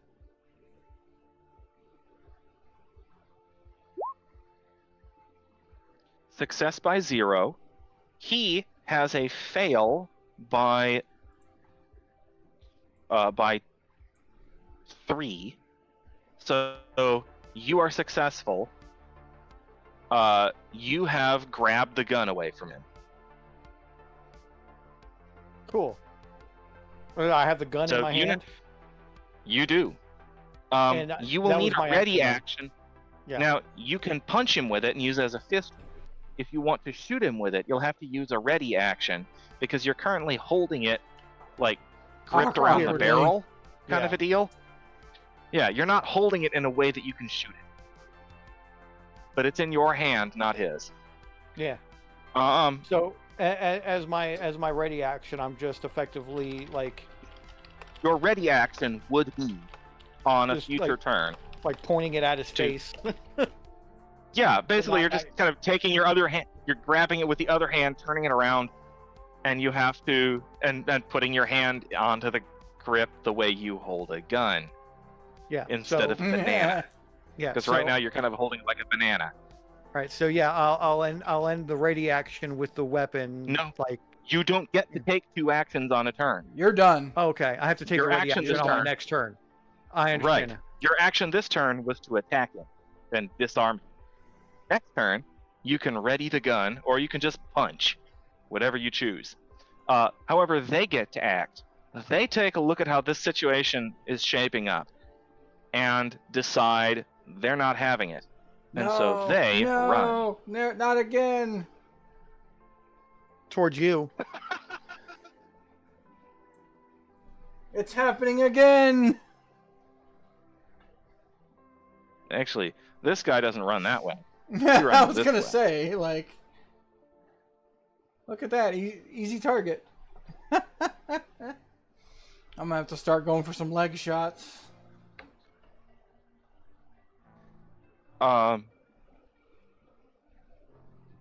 Thyrlas is going to kind of looks around, can finally see. Oh, also let me move some civilians.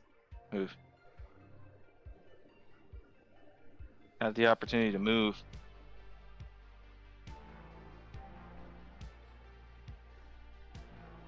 Goodbye, SCP-182. I never looked at you. No, that's bad. That would have killed me then. Anyway. 182 wants you to look at it. Is that No. why the band name's Blink 182? So that they don't look at it? Oh, I wonder if that's what the number was referencing. And source for the number? Yeah. Probably. She looks around. And then, just sort of hefting the axe. And this is something that Lex has seen that she has, and Livia has vaguely noticed at some point. It's a little, like in D&D terms, this is a Sure. hand axe. But, a little bearded technically- axe, like throwing size. Doesn't even look like it's got a wooden handle. You wouldn't think that it was a vibro weapon, but in the sudden relative quiet, Lex and you with your cybernetic hearing. Oh wait, you don't have cybernetically enhanced hearing. He does, but you don't. Lex can hear quite plainly that it is buzzing like a vibro weapon. Apparently there's some tech worked into that ornamental wooden handle. So she is taking the all-out defense option. Livia, what do you do? I'm shooting this guy in front of me in the Do legs. you want to try and stop I'm one of these shooting people? one of these guys. Okay, try to shoot him in the leg. All right, do you want to aim and try and shoot him in the leg in a few seconds, or in next second, Well, to be a little bit he's more gonna sure of get hitting? So far away, but I do have range. No, he doesn't get to dab. Get to dab. He just gets at most Okay. that. He wouldn't even get that much. His speed isn't as high as yours, you can Oh. observe. His speed is smooth as 5. He could go 6 if he sprints. If he goes this way, because he's sprinting. He's moving multiple turns consecutively in a straight Okay. line. But if he goes the other way, he's turning. He only gets to move 5. You're quicker than him. Okay, then yeah, I'll aim. I'm aiming for his knee. I'm gonna kneecap him. Gonna aim for his knee. All right, You're going down, Bucko. Lex, what do you want to do? All right, now you've said that we can make a movement and an attack action at the same time. You can move like one step. Yes. And attack. So you can take one step and make an attack action. You can also take a full move action and an attack action, but you're at a -2 to both. That's What the about only set of actions that you can do both of at once. Okay, so I couldn't, say for example, reposition the gun as a ready action while I'm moving forward. No, you can only take a step action. When you do that. So just so I'm clear, according to the rules in GURPS, we are not allowed to walk and chew gum at the same time. Do you have what? You are allowed. Quick, to what fucking about- chew gum? You're just not allowed to run I was for gonna your say, life. what about quick draw? Run at desperate speed. Yes, that's a skill, fast draw, and it would allow him to do exactly what he's trying to do. Oh, I don't you have don't it. have that? But he That doesn't is have Because I such a didn't know it cowboy thing existed. to have for you to have. Yeah. So he probably put the point in the quick draw pistol. I At the end 100% of the would have session. taken that. Well, I'm. That might be what you do with. Get point rid of percent. throwing or something. I don't know. No, maybe not. He'll put the point into it for the session because you're getting Yeah, character yeah. points. All right. That dude's going to be gone by the time. He's This gonna move guy's 6 gonna more escape. meters. This one right here, I think he's done. He's gone. Yeah, no, this one's gone too. Unless I continue to just dog him down with the butt of a gun. So, I'm going to remind you, we're talking 1 second turn. His next turn, if he does nothing but run, he's going to move 6 meters. If you move a meter in pursuit of him and ready the gun that you're holding, You just said I couldn't do you that. will then, you can move 1 meter, not a full move, but you can take a 1 meter step. Okay. I'll do that. Yeah, sorry. You can do that and while taking almost any other action. That's All right. walking and chewing gum. You just Okay. can't sprint and chew gum. All right. So I'll move 1 meter while readying the gun in my hand. What? Just quick inspection. What type of gun is it? Give me a quick, I don't know, do you have armory, small arms, or any other such? I've got Soldier weapons. skill? I've got beam weapons, pistol, armory, or Sure. heavy weapons. Give me a Ammo. beam weapons pistol check based on intelligence, not dex. Yup, it happens in GURPS too sometimes. It's stated as your skill is stated as attribute plus or minus a certain amount. Somewhere on the character should be noted like that. So beam weapons. Okay, help me figure this out. So it's I'm going to take a quick second to pull up your character sheet. All right. Your beam weapons pistol is currently listed as Dex plus 2. right. 14 Dex plus 2 in GURPS character sheet. So if I roll it as intelligence, it'll just be intelligence plus 3. No, intelligence plus 2. Dex plus 2, or Okay. and have you make it's stated as stat plus 2. Yeah. And because your base stat is Dex, that's a 14. Your intelligence, if I'm reading correctly, 13. is a 13. So that means That's if still you just go, a plus 2. Is what right, you're saying. so it's now Okay. a 15 you're rolling instead Alright. of a 14. So It's 1 point better. right, but it doesn't mean anything if it's DX plus 2 and it's I'm asking for IQ plus 2. Oh, Yeah. the target's 15. That's what I was It's telling me the target's 15 now. Okay. Yeah. Here we go. Success by 0. All right. Well, that was having you roll against the wrong number, but what's your intelligence? Is it 13? Yeah. Okay, it did that wrong, but regardless, you succeeded. So this is a plain old high energy laser. That's a regular old. It is a heavy laser pistol. So in game terms, its damage is, if I can find that again.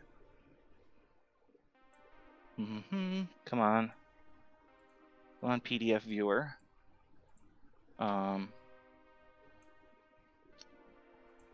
4d6 armor divisor of 2 with an accuracy bonus of 6.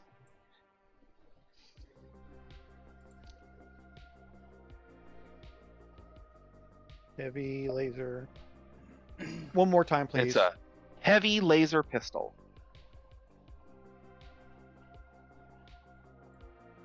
Yeah. What was all that stat that you gave me? I was trying to type it out. I just told you the damage, but if you look on page 115 of GURPS Ultra Tech, it's right there. I don't have enough monitors for this game. I'm running into that thing, that issue as well. Over time you'll figure out what you do and don't need to have on screen. Most of the What time page? I don't have 115. Page 115. Like, my rope Yeah. But I also end up Go ahead. having multiple open windows, and it's just a question of which one I happen to be looking at a given. All right. So you've got a ready pistol.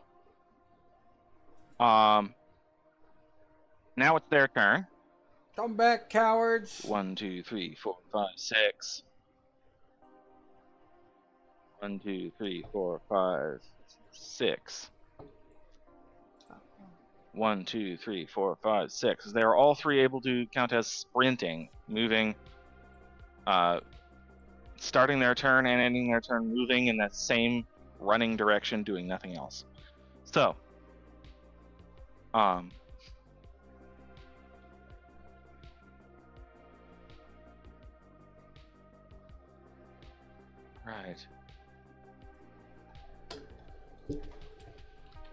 Your engineer is standing there, kind of breathing heavily. And Livia, your turn. Well, since he didn't really do anything to break line of sight in any meaningful fashion, shoot him in the leg. Kneecap. All right. Multiple times if I have to. Shoot him. How many times do you We're want gonna to go shoot? for a double tap and see what happens there. All right. Go ahead and give me a shot. That is a 14 against what? I don't know what I'm against. All right. So you have the +4 from aiming, from aiming for a turn. Okay.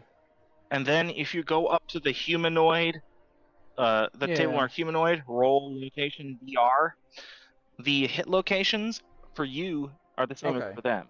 -2. So a leg is at a -2 to hit. So I think I make it. So you are at a net of 17 on your first one, and you rolled a 14, so you hit. Yep. Now your second shot, you're at a net of 15. 10. All right. I success by 5. Can I shoot? All right. Then you hit both Can times. Can I fire my third just because? Yes, I will let you fire the third time. 4, 5, 6, 7, 8. That's another -2. So success by 3? Question mark. You fail. Yeah, you're rolling against a 13 Okay. for that one. And he fails to dodge all 3, so Damn. go ahead and give me. Yeah, he rolled quite badly. So go ahead and give me 3 damage rolls.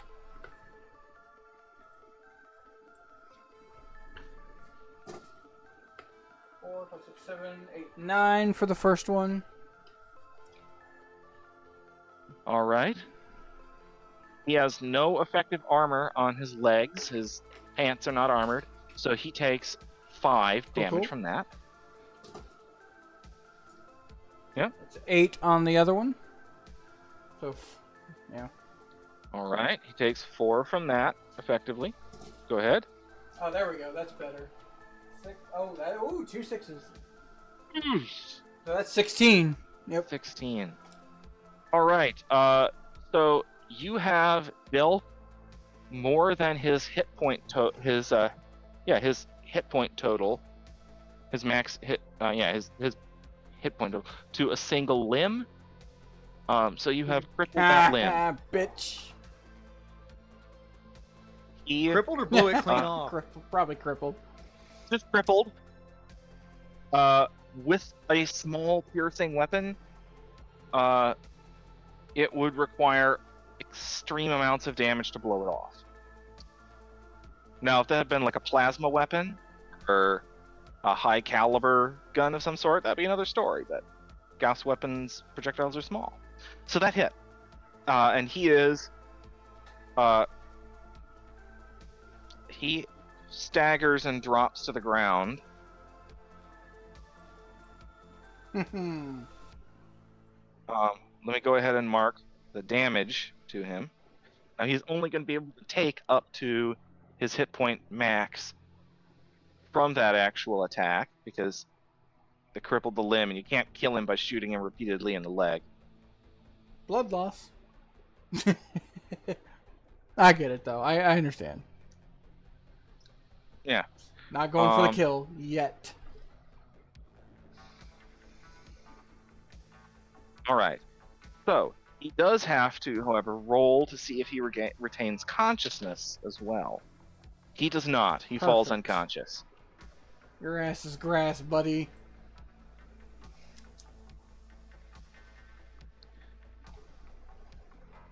Captain, what do you want to do?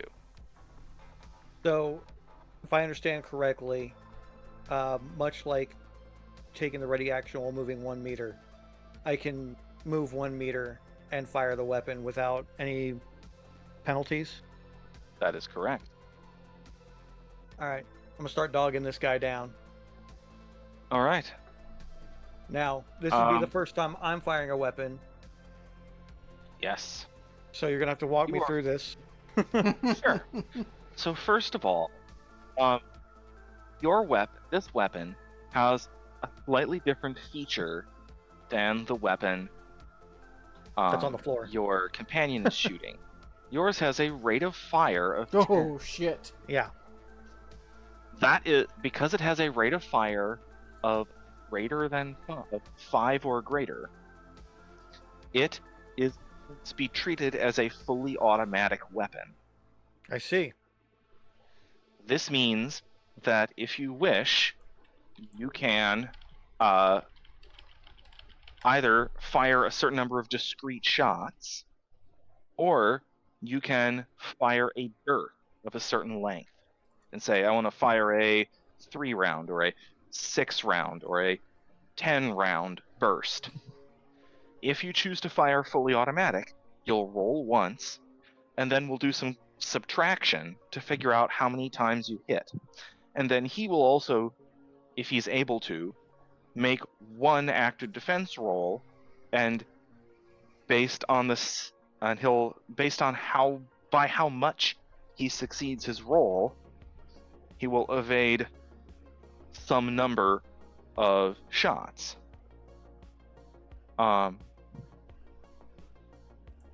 Now, yeah. How many shots do you want to fire into this guy? Let's do 5. 5 shots. Do you wish to fire it fully automatic? A 5-round burst. I will say, actually, there's one thing. If you want to fire more than 3 rounds, at more than a rate of fire of 3 with a weapon, you have to do so fully automatic, because 3 is all the more times you can trigger in 1 second by approximation in GURPS. Yeah. Well, we've already seen what it looks like firing 1 round at a time, or however many Livia has popped off. So let's do some new math. Let's hose them down for these guys. All right. Now, are you aiming at anywhere particular or just shooting?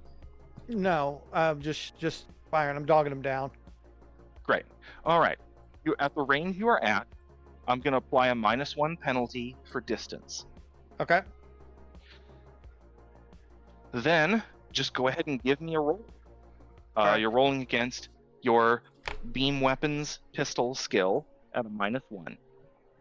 Right. Okay. So I can my heavy laser pistol, my heavy rainbow laser pistol is plugged into the character sheet, but it's the same stat roll. So modifier, I guess I can do a -1 here. See if that works. Yep. Shots fired. See if that does it correctly. I said 5 rounds, right? Or are you 5 saying rounds. Okay. 5. Nice. That looks right. All right. 11 is a hit. Roll made by 2. 3 rounds hit out of 5 shots. Nice. That is how that works. So what you've got there then, your target is 13. Mm-hmm. So you hit. Your 11 hit. So if we were doing this manually on paper for someone who's struggling with the math, which I've helped people do before, you take and you make a tally mark. 1 hit. Then you add your recoil number. Does that still hit? Well, 12 is still a hit against a 13. So you make another tally mark, add your recoil number again. That gets you 13. Does that hit? Okay, mark a tally mark. Add your recoil number again. That gets you to 14. That doesn't hit anymore, so you don't write any more tally marks. You've hit 3 times. That makes sense. You're constantly doing the recoil on every... Yes, you're applying the recoil continuously instead of trying successive times and it gets harder every time. Cool. So, you hit him with 3 shots. He is running directly away from you, and you shot him squarely in the back. He cannot make active defenses there. Okay. So, you shot him 3 times. I want you to roll 4d6. 3 times. Damn. Wouldn't that be just a 12d6 essentially? Or... Nope, I need it 3 times because there's armor. Okay, right. Fair point. Also, I want folks to get a sense for how much damage a given weapon deals. And just simplifying the math doesn't give you that sense. Okay. First shot's an 18. Second shot? Damn. 17. Third shot? Yeah, he's rolling really well. 10. All right. So,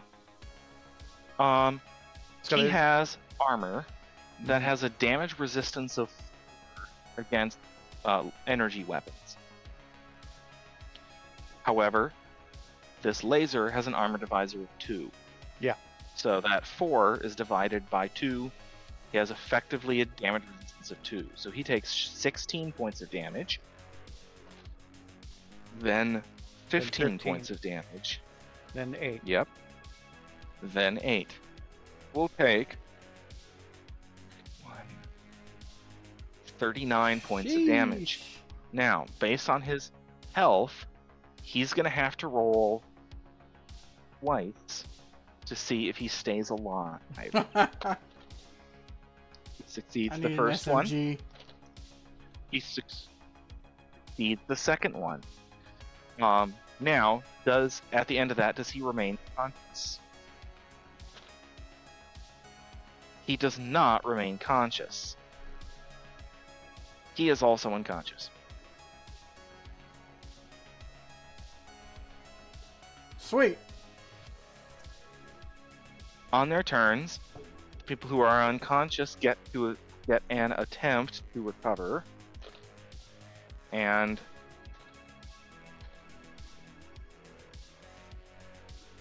oh my. So the one you shot in the leg. Yeah. Comes to and starts crawling away. Nah, bro. Nah. This guy, however, ducks around a corner and slips out of sight. I figured we were going to lose him.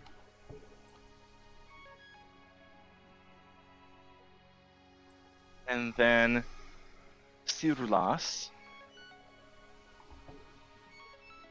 kind of looks around. And then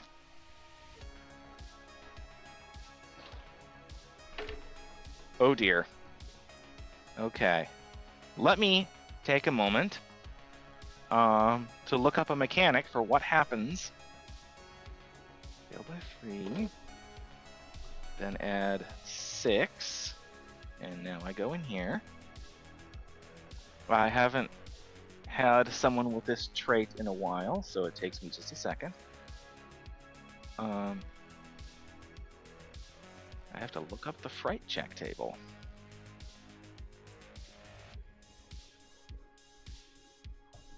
Hell yeah.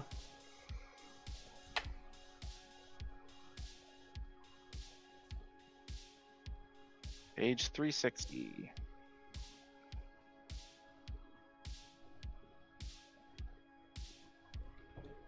You like my little motorcycle? Yeah, I noticed that. All right. So, all right. Very good. So she doesn't do nothing. Nothing happens apparent. So she's just sort of standing there, A little shook. breathing heavily, holding her weapon in one hand, her axe at the ready. Livia, what do you I do? want to know, in my movement, can I like get on top of him, or do I have to go by square because I can't quite reach him that way? I'm just. Uh, I could be right. I could go right here. 5. You can go here. You can go 5 meters and Okay. be right there. Like I'm doing What this do you do? picture, and I want to like step on his fucked up leg and get him to stop. I know I can't attack. This is kind of all I can do. To try and step on his leg. Technically, that is an Damn attack. it! Give me it's a move. You're taking a move and attack. But you're not just walking after him. You do have to kind of run Yeah. after him. Make a quick run. So I'm gonna need a treat it as a kick Sure. attack, and it is at a -2. However, there is a bonus which I'm not gonna tell you because of his condition. Yeah, I'm sure. So He's You're prone, rolling so a it's an kick. automatic I crit. mean, he's fucked up. He's not going very fast, so. wrong game. Man. So I gotta roll like on paper an 8, but there's also extra bonuses. So. Yes. Yep. That's an 11. 11. You just managed to step on his pant leg. That's something. That might slow him down a little bit. Left, what do you do? Right,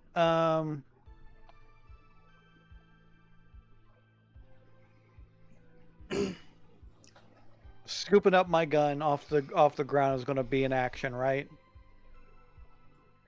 So we are mostly out of combat time. Okay. Well, I'm just gonna. I So, want to. Yeah, I want to walk up to that guy, scooping up my weapon and holstering it in the process. Okay. He's unconscious, not bleeding because he was shot with a laser, but he is. If that had been a wound that could bleed, he would definitely have been like in critical condition. Yeah. And as gonna- it is, his Mhm. condition is still pretty critical, just for different reasons. Yeah. So he's unconscious. I'm just gonna grab his ankle, and start Hell dragging yeah. him back. Okay.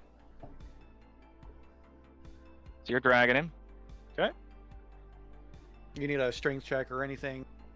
Nope. He is unresisting. You can drag him. No point in checking that. All right. On your next, the next couple of seconds, you reposition, actually step on his leg, and he actually passes out from Perfect. pain. Bitch. Throws up a little bit. Oh.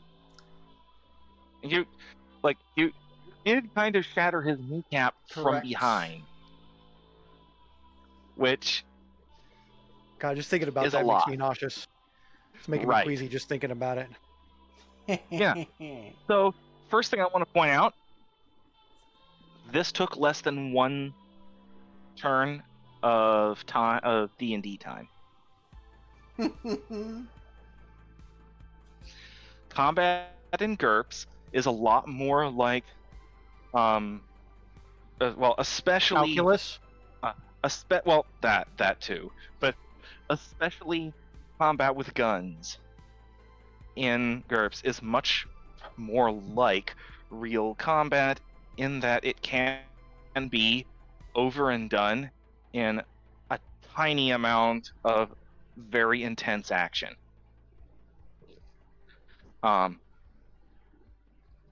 Do you opt to sling these folks? Okay, so you collect there's one person who's dead and Loot has that body. Loot that body.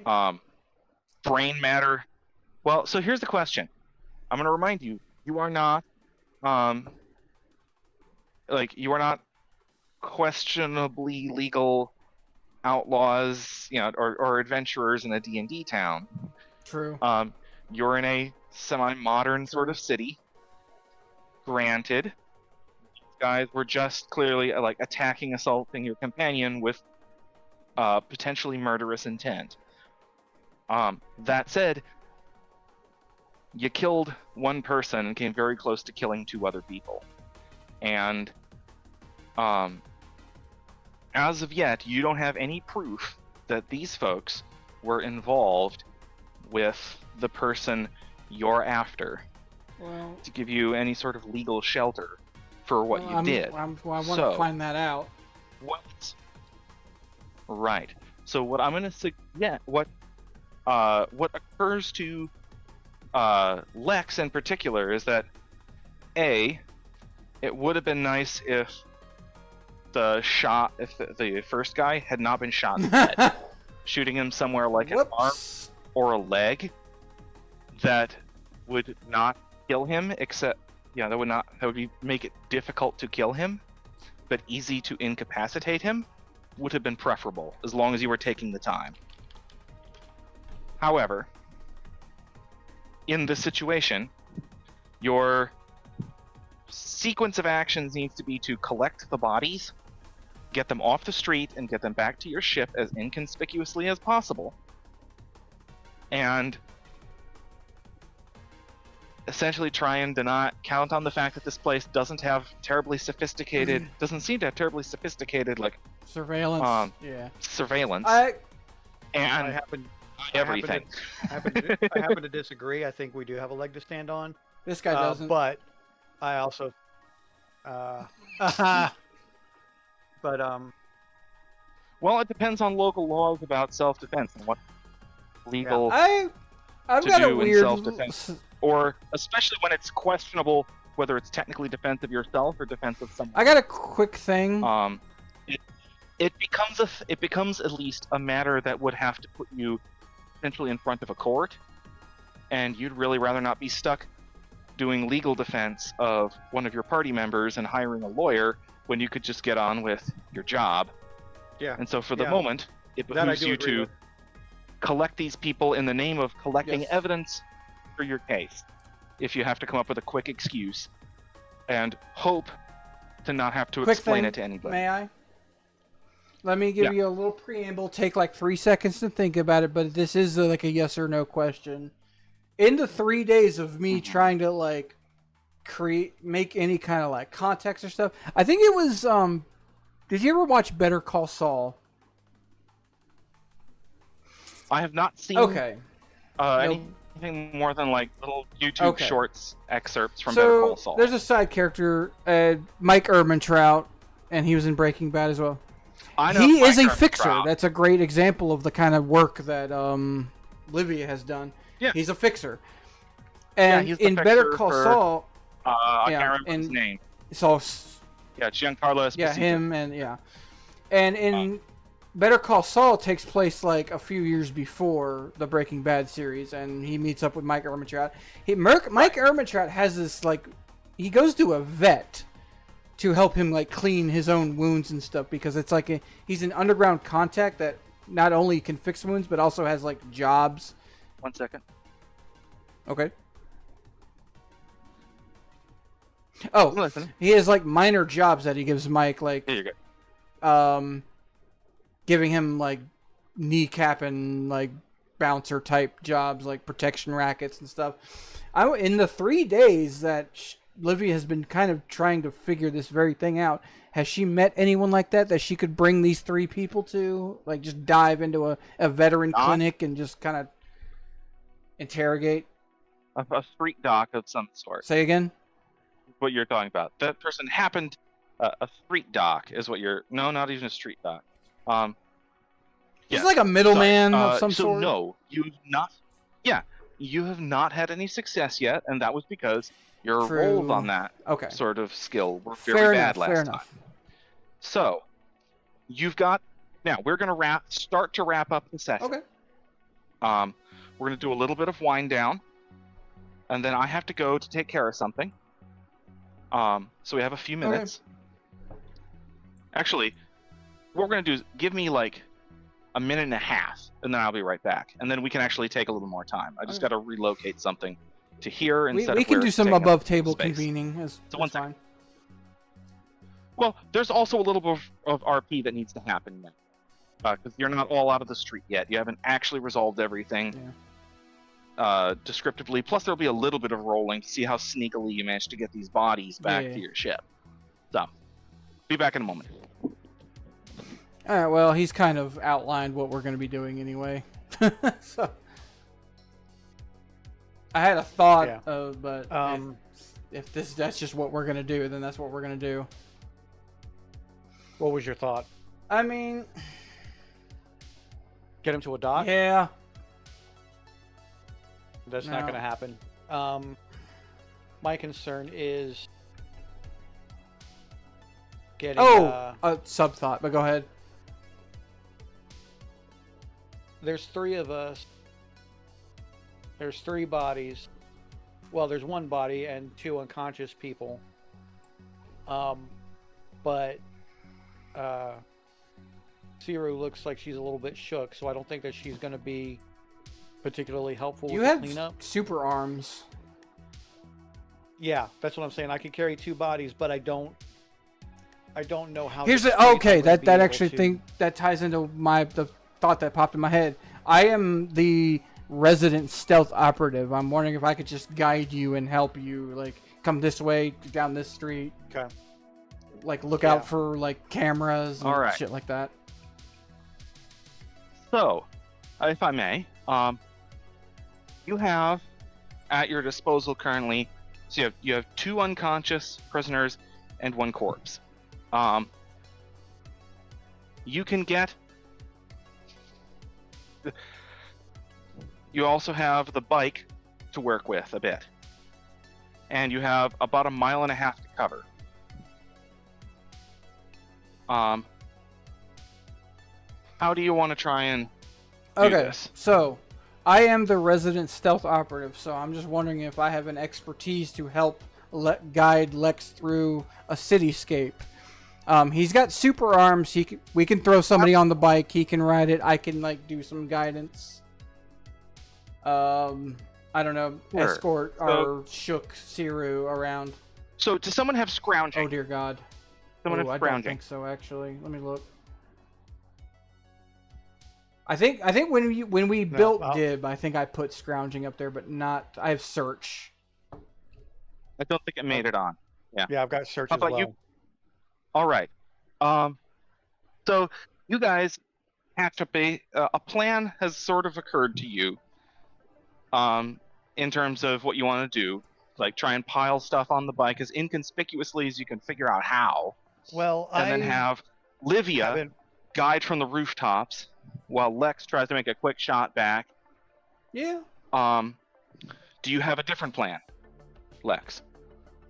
Because that's me trying to distill what I'm hearing from you folks. Yeah, I have a slightly different idea. Okay. Siru looks a little shook. How? So you you go over and look. She is sort of staring in front of her, not really seeing much. You like, what do you do? All right, I'm gonna put my hand on her shoulder, give her a little shake. Yeah. He starts, and the axe comes up, and then he sees she you. shook. Don't surprise me like that. He puts the axe back away very carefully, and then kind of looks around as if kind of reacquainting herself with the situation. All right. We need to get this body wrapped up. Thank you. What are your orders, Captain? We need to get this body wrapped up. Very well. What else? Let me see. I dragged the guy over. And she thinks for a second and then steps down that narrow alley or darts down the alley that Livia came out of and comes back with a rather bedraggled looking, discarded, like tarp. Nice. Trash. Cheap plastic tarp. Essentially, right. Upon further inspection, it looks like it's sort of like a garbage bag that tore out along one side. But she takes and quite with a sort of detachedness that sort of belies the condition she was in a moment ago, folds down the body into a small packet and ties off the ends of the tarp, then goes back and comes out with another similar length and helps you in wrapping the other two up in it. So you have. We don't really need to wrap the other two. They're well, it alive, depends on if you want anyone going by to see. No, we want to cover them up. Okay. I just don't want to suffocate them. I don't care. Not wrapping any of that. Nods to that. And then helps you sling them onto, position them on the back of this big motorcycle. Okay, so you just ride as a Harley. We're talking a big kind of a deal, right? Yeah, not necessarily a hog, but close. I don't. It's a chopper, but I don't. Okay.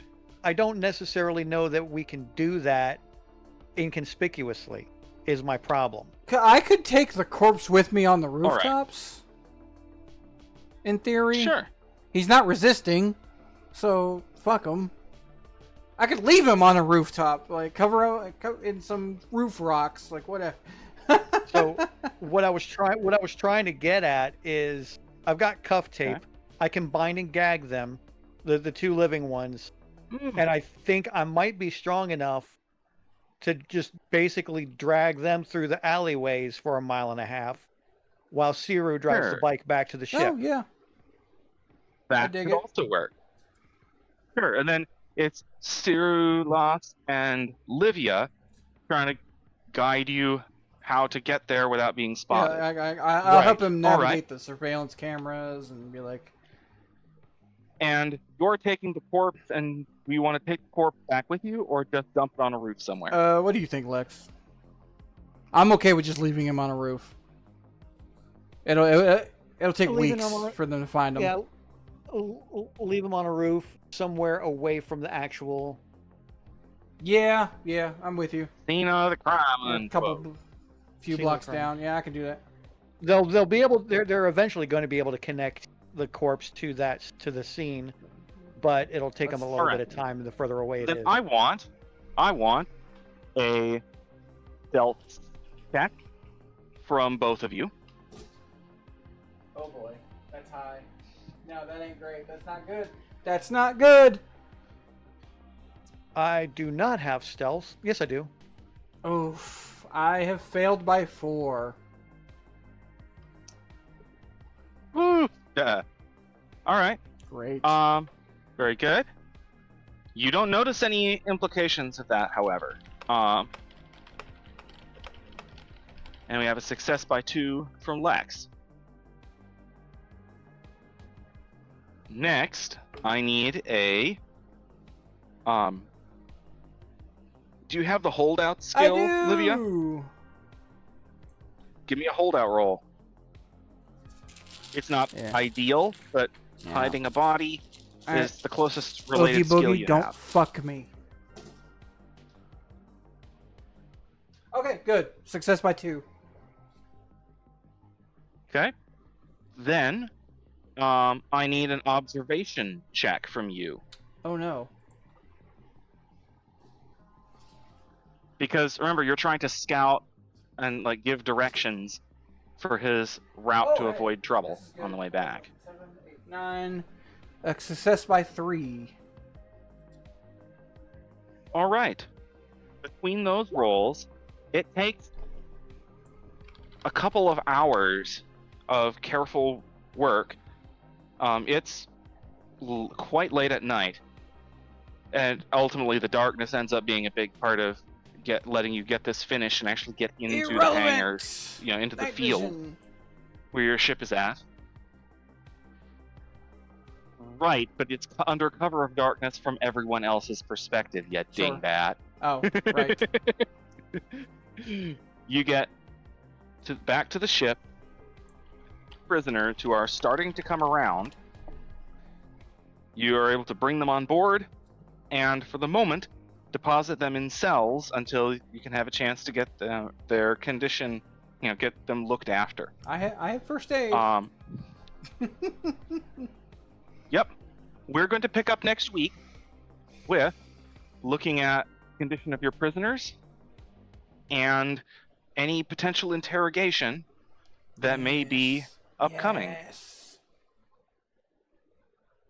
So, out of that, I think both kind of understand how combat works.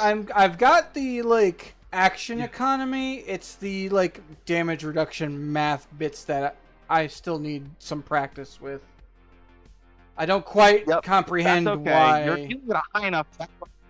There's 3 layers of stuff. Don't quite comprehend why. Like somebody rolled a 17. It's like, all right, he takes 6 points of damage. I'm like, what the fuck? It's like I don't understand. I am gonna quickly walk through it one more time. I mean, practice, experience and practice. Roll. I think Raw damage. Then, you start with damage, you subtract armor, and then you apply a wounding multiplier or wounding penalty. So first, armor. Somebody's armor might be stronger or weaker against different types of damage, and some projectiles are armor piercing. So that this guy's got 12 points of DR, and your weapon has an armor divisor of 3, so he's got 4 points of armor. That's what that is. Okay. So then you hit for 17. Okay, we'll use that number again. And 4 points of damage resistance is applied. From 17, he goes down to only 13 points. Then we apply a wounding multiplier or penalty as appropriate. So, impaling wounds like spears and pickaxes are deemed to be extremely wounding. They'll puncture deep into someone and can tend to damage more important stuff than most other types. So they have a double wounding multiplier. However much damage gets past damage resistance, you double it. There also tend to be either thrusting weapons, which means they have less base damage than swinging weapons. Like if we have your companion here has an axe, right? And you have a knife that's got a thrusting attack that deals impaling damage. Or I think you have a knife. I do. One of you does. Small knife. Okay, so that impaling damage, that's pretty good. On the other hand, you'll note that it's 1d minus 2 damage or something, 1d probably. 2, not minus. 1d armor divisor of 2. Okay, so it's not. Yours is. You're actually. Oh yeah, it's got a monowire edge. That gives it some extra damage. All right, but it's compared to your companion's axe, which is 1d6 plus 4. Ooh. Quite, it's dealing less raw damage, but it's got a big multiplier. So against people who aren't very armored, it's potentially very deadly. Then slashing weapons, cutting weapons, those are deemed to be reasonably highly wounding because they'll leave a big messy wound my track. monowire whip. They have a wounding multiplier of times 1.5. They deal half again as much damage. So if you get through and deal 4 points of damage with a slashing weapon, it actually deals 6. Most things, crushing weapons, most bullets, which are piercing, energy weapons, which are the burn damage type, those don't have a wounding multiplier. They're exactly as damaging as they say they are. Some extremely small projectiles, like many but not all Gauss weapons, in particular, we're talking about this because you have a Gauss pistol, are small piercing. And these are weapons that are, yes, generally quite effective at armor penetration because they're so narrow. They apply their force on a very fine point that can punch through a lot of armor, but they don't leave a very big wound track. So while they get through, they don't actually damage very much of what they dig into. Sure. It's the difference between driving a nail into something versus driving a needle into something. Yeah. And so it's something with small piercing has a wounding penalty of 50%. So only half of the damage that gets through armor actually deals wounds. However, you didn't really catch this happening because I didn't say it aloud, but if you take damage on the next turn, any checks you make have a penalty equal to the amount of damage you took, up to a max of -4.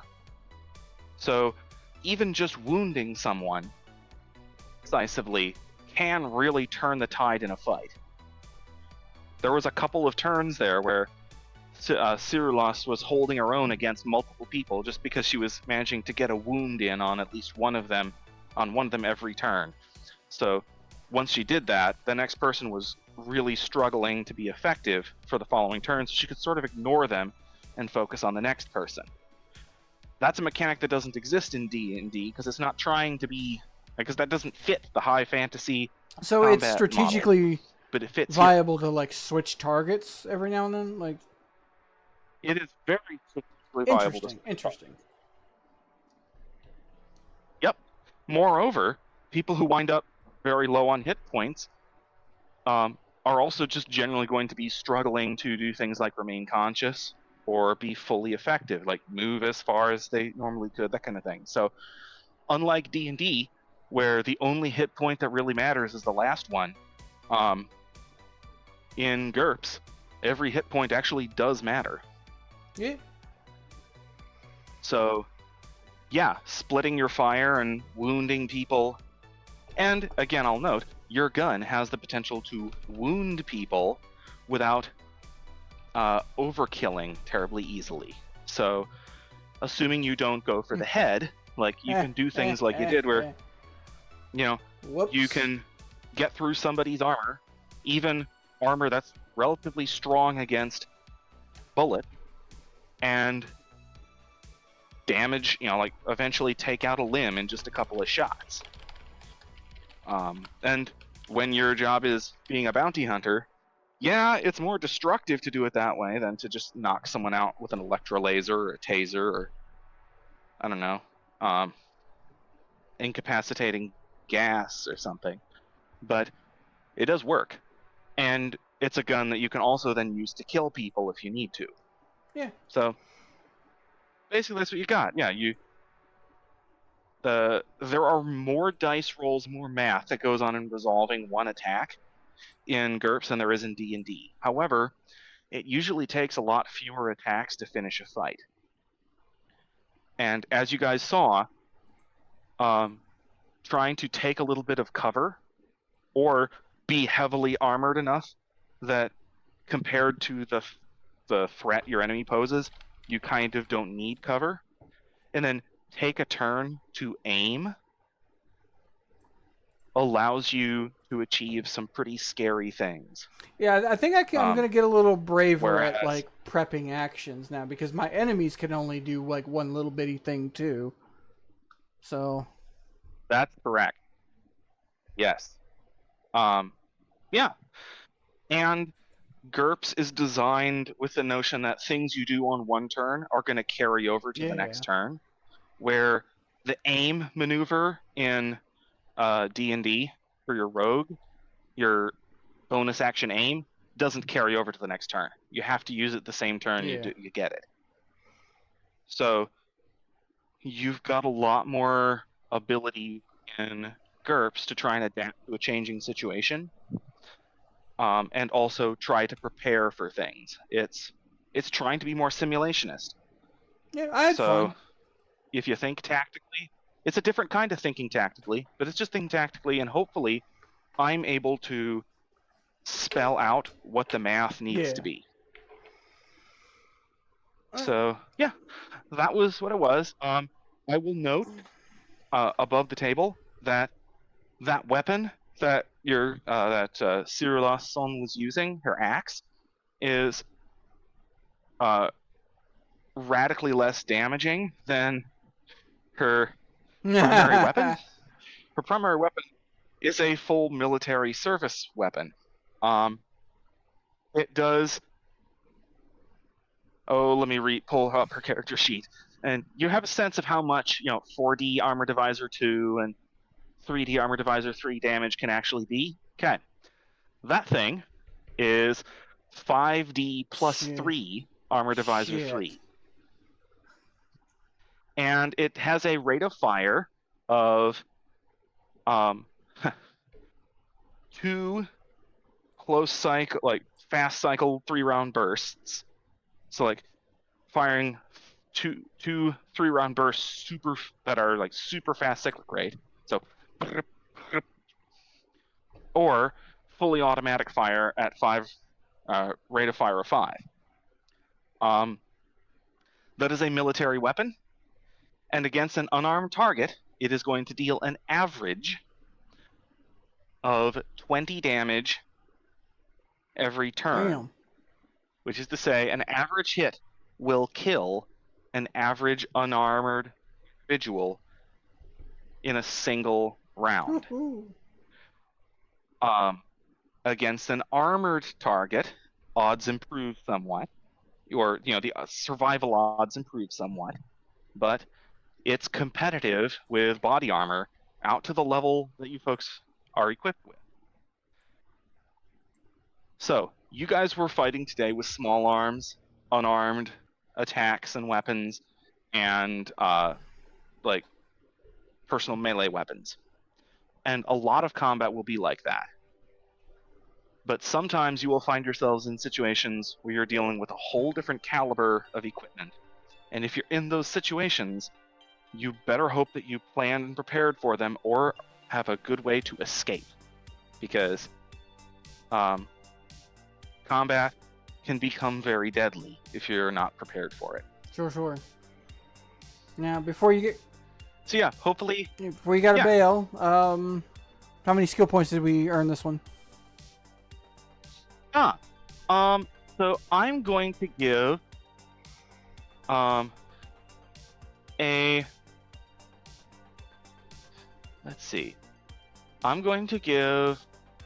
This was how long of a session? Jeez. Yeah, 3 hours. This was a 3-hour session almost. So I'm going to say this is a 2-point session. I expect that one or both of you will be putting a point into fast draw pistol. Yeah, that's a good call. That looked very useful. The other skill to think about in the fast draw vein, but which isn't necessarily necessary, is fast draw ammo. So, as part of reloading, there's one round where you have to eject the previous load. One round to load the new ammo in. But in between, there's a round where you're just drawing your ammo from wherever you put it. A successful fast draw ammo roll lets you shave that 1 second from reloading. How much you think that will matter is the real question here, because I think the most that anyone fired from a weapon was Livia firing 8 shots out of a 40-round magazine. And about killed 2 people. You only used 1 more round than you could fit in a 1911 on that. So, I put it on my sheet, but I won't put a point into it quite yet, just to have it like visible. Yeah, that's what I've done. So it's a thing to think about. It's a thing to know that it Yeah. exists, and then probably decide you don't need it. Even your combat, your combat veteran engineer doesn't have any points in that, because most of the time she's not a like special forces trooper or something who need this extra split second. She's going to expect, if she needs to reload, she's going to drop down behind cover, and her squad mates would cover for her, would be firing while she reloads. Sure. That kind of a deal. I did take fast draw pistol and sword. Yep. Good choice. Nice. And yeah, so that's a second session. Now, what do you have? Let's see. Anything else we want to talk about before we end recording and start discussing next week's scheduling? I think I'm good. I think I'll call it. All right. GG. Yeah, I'm good for now.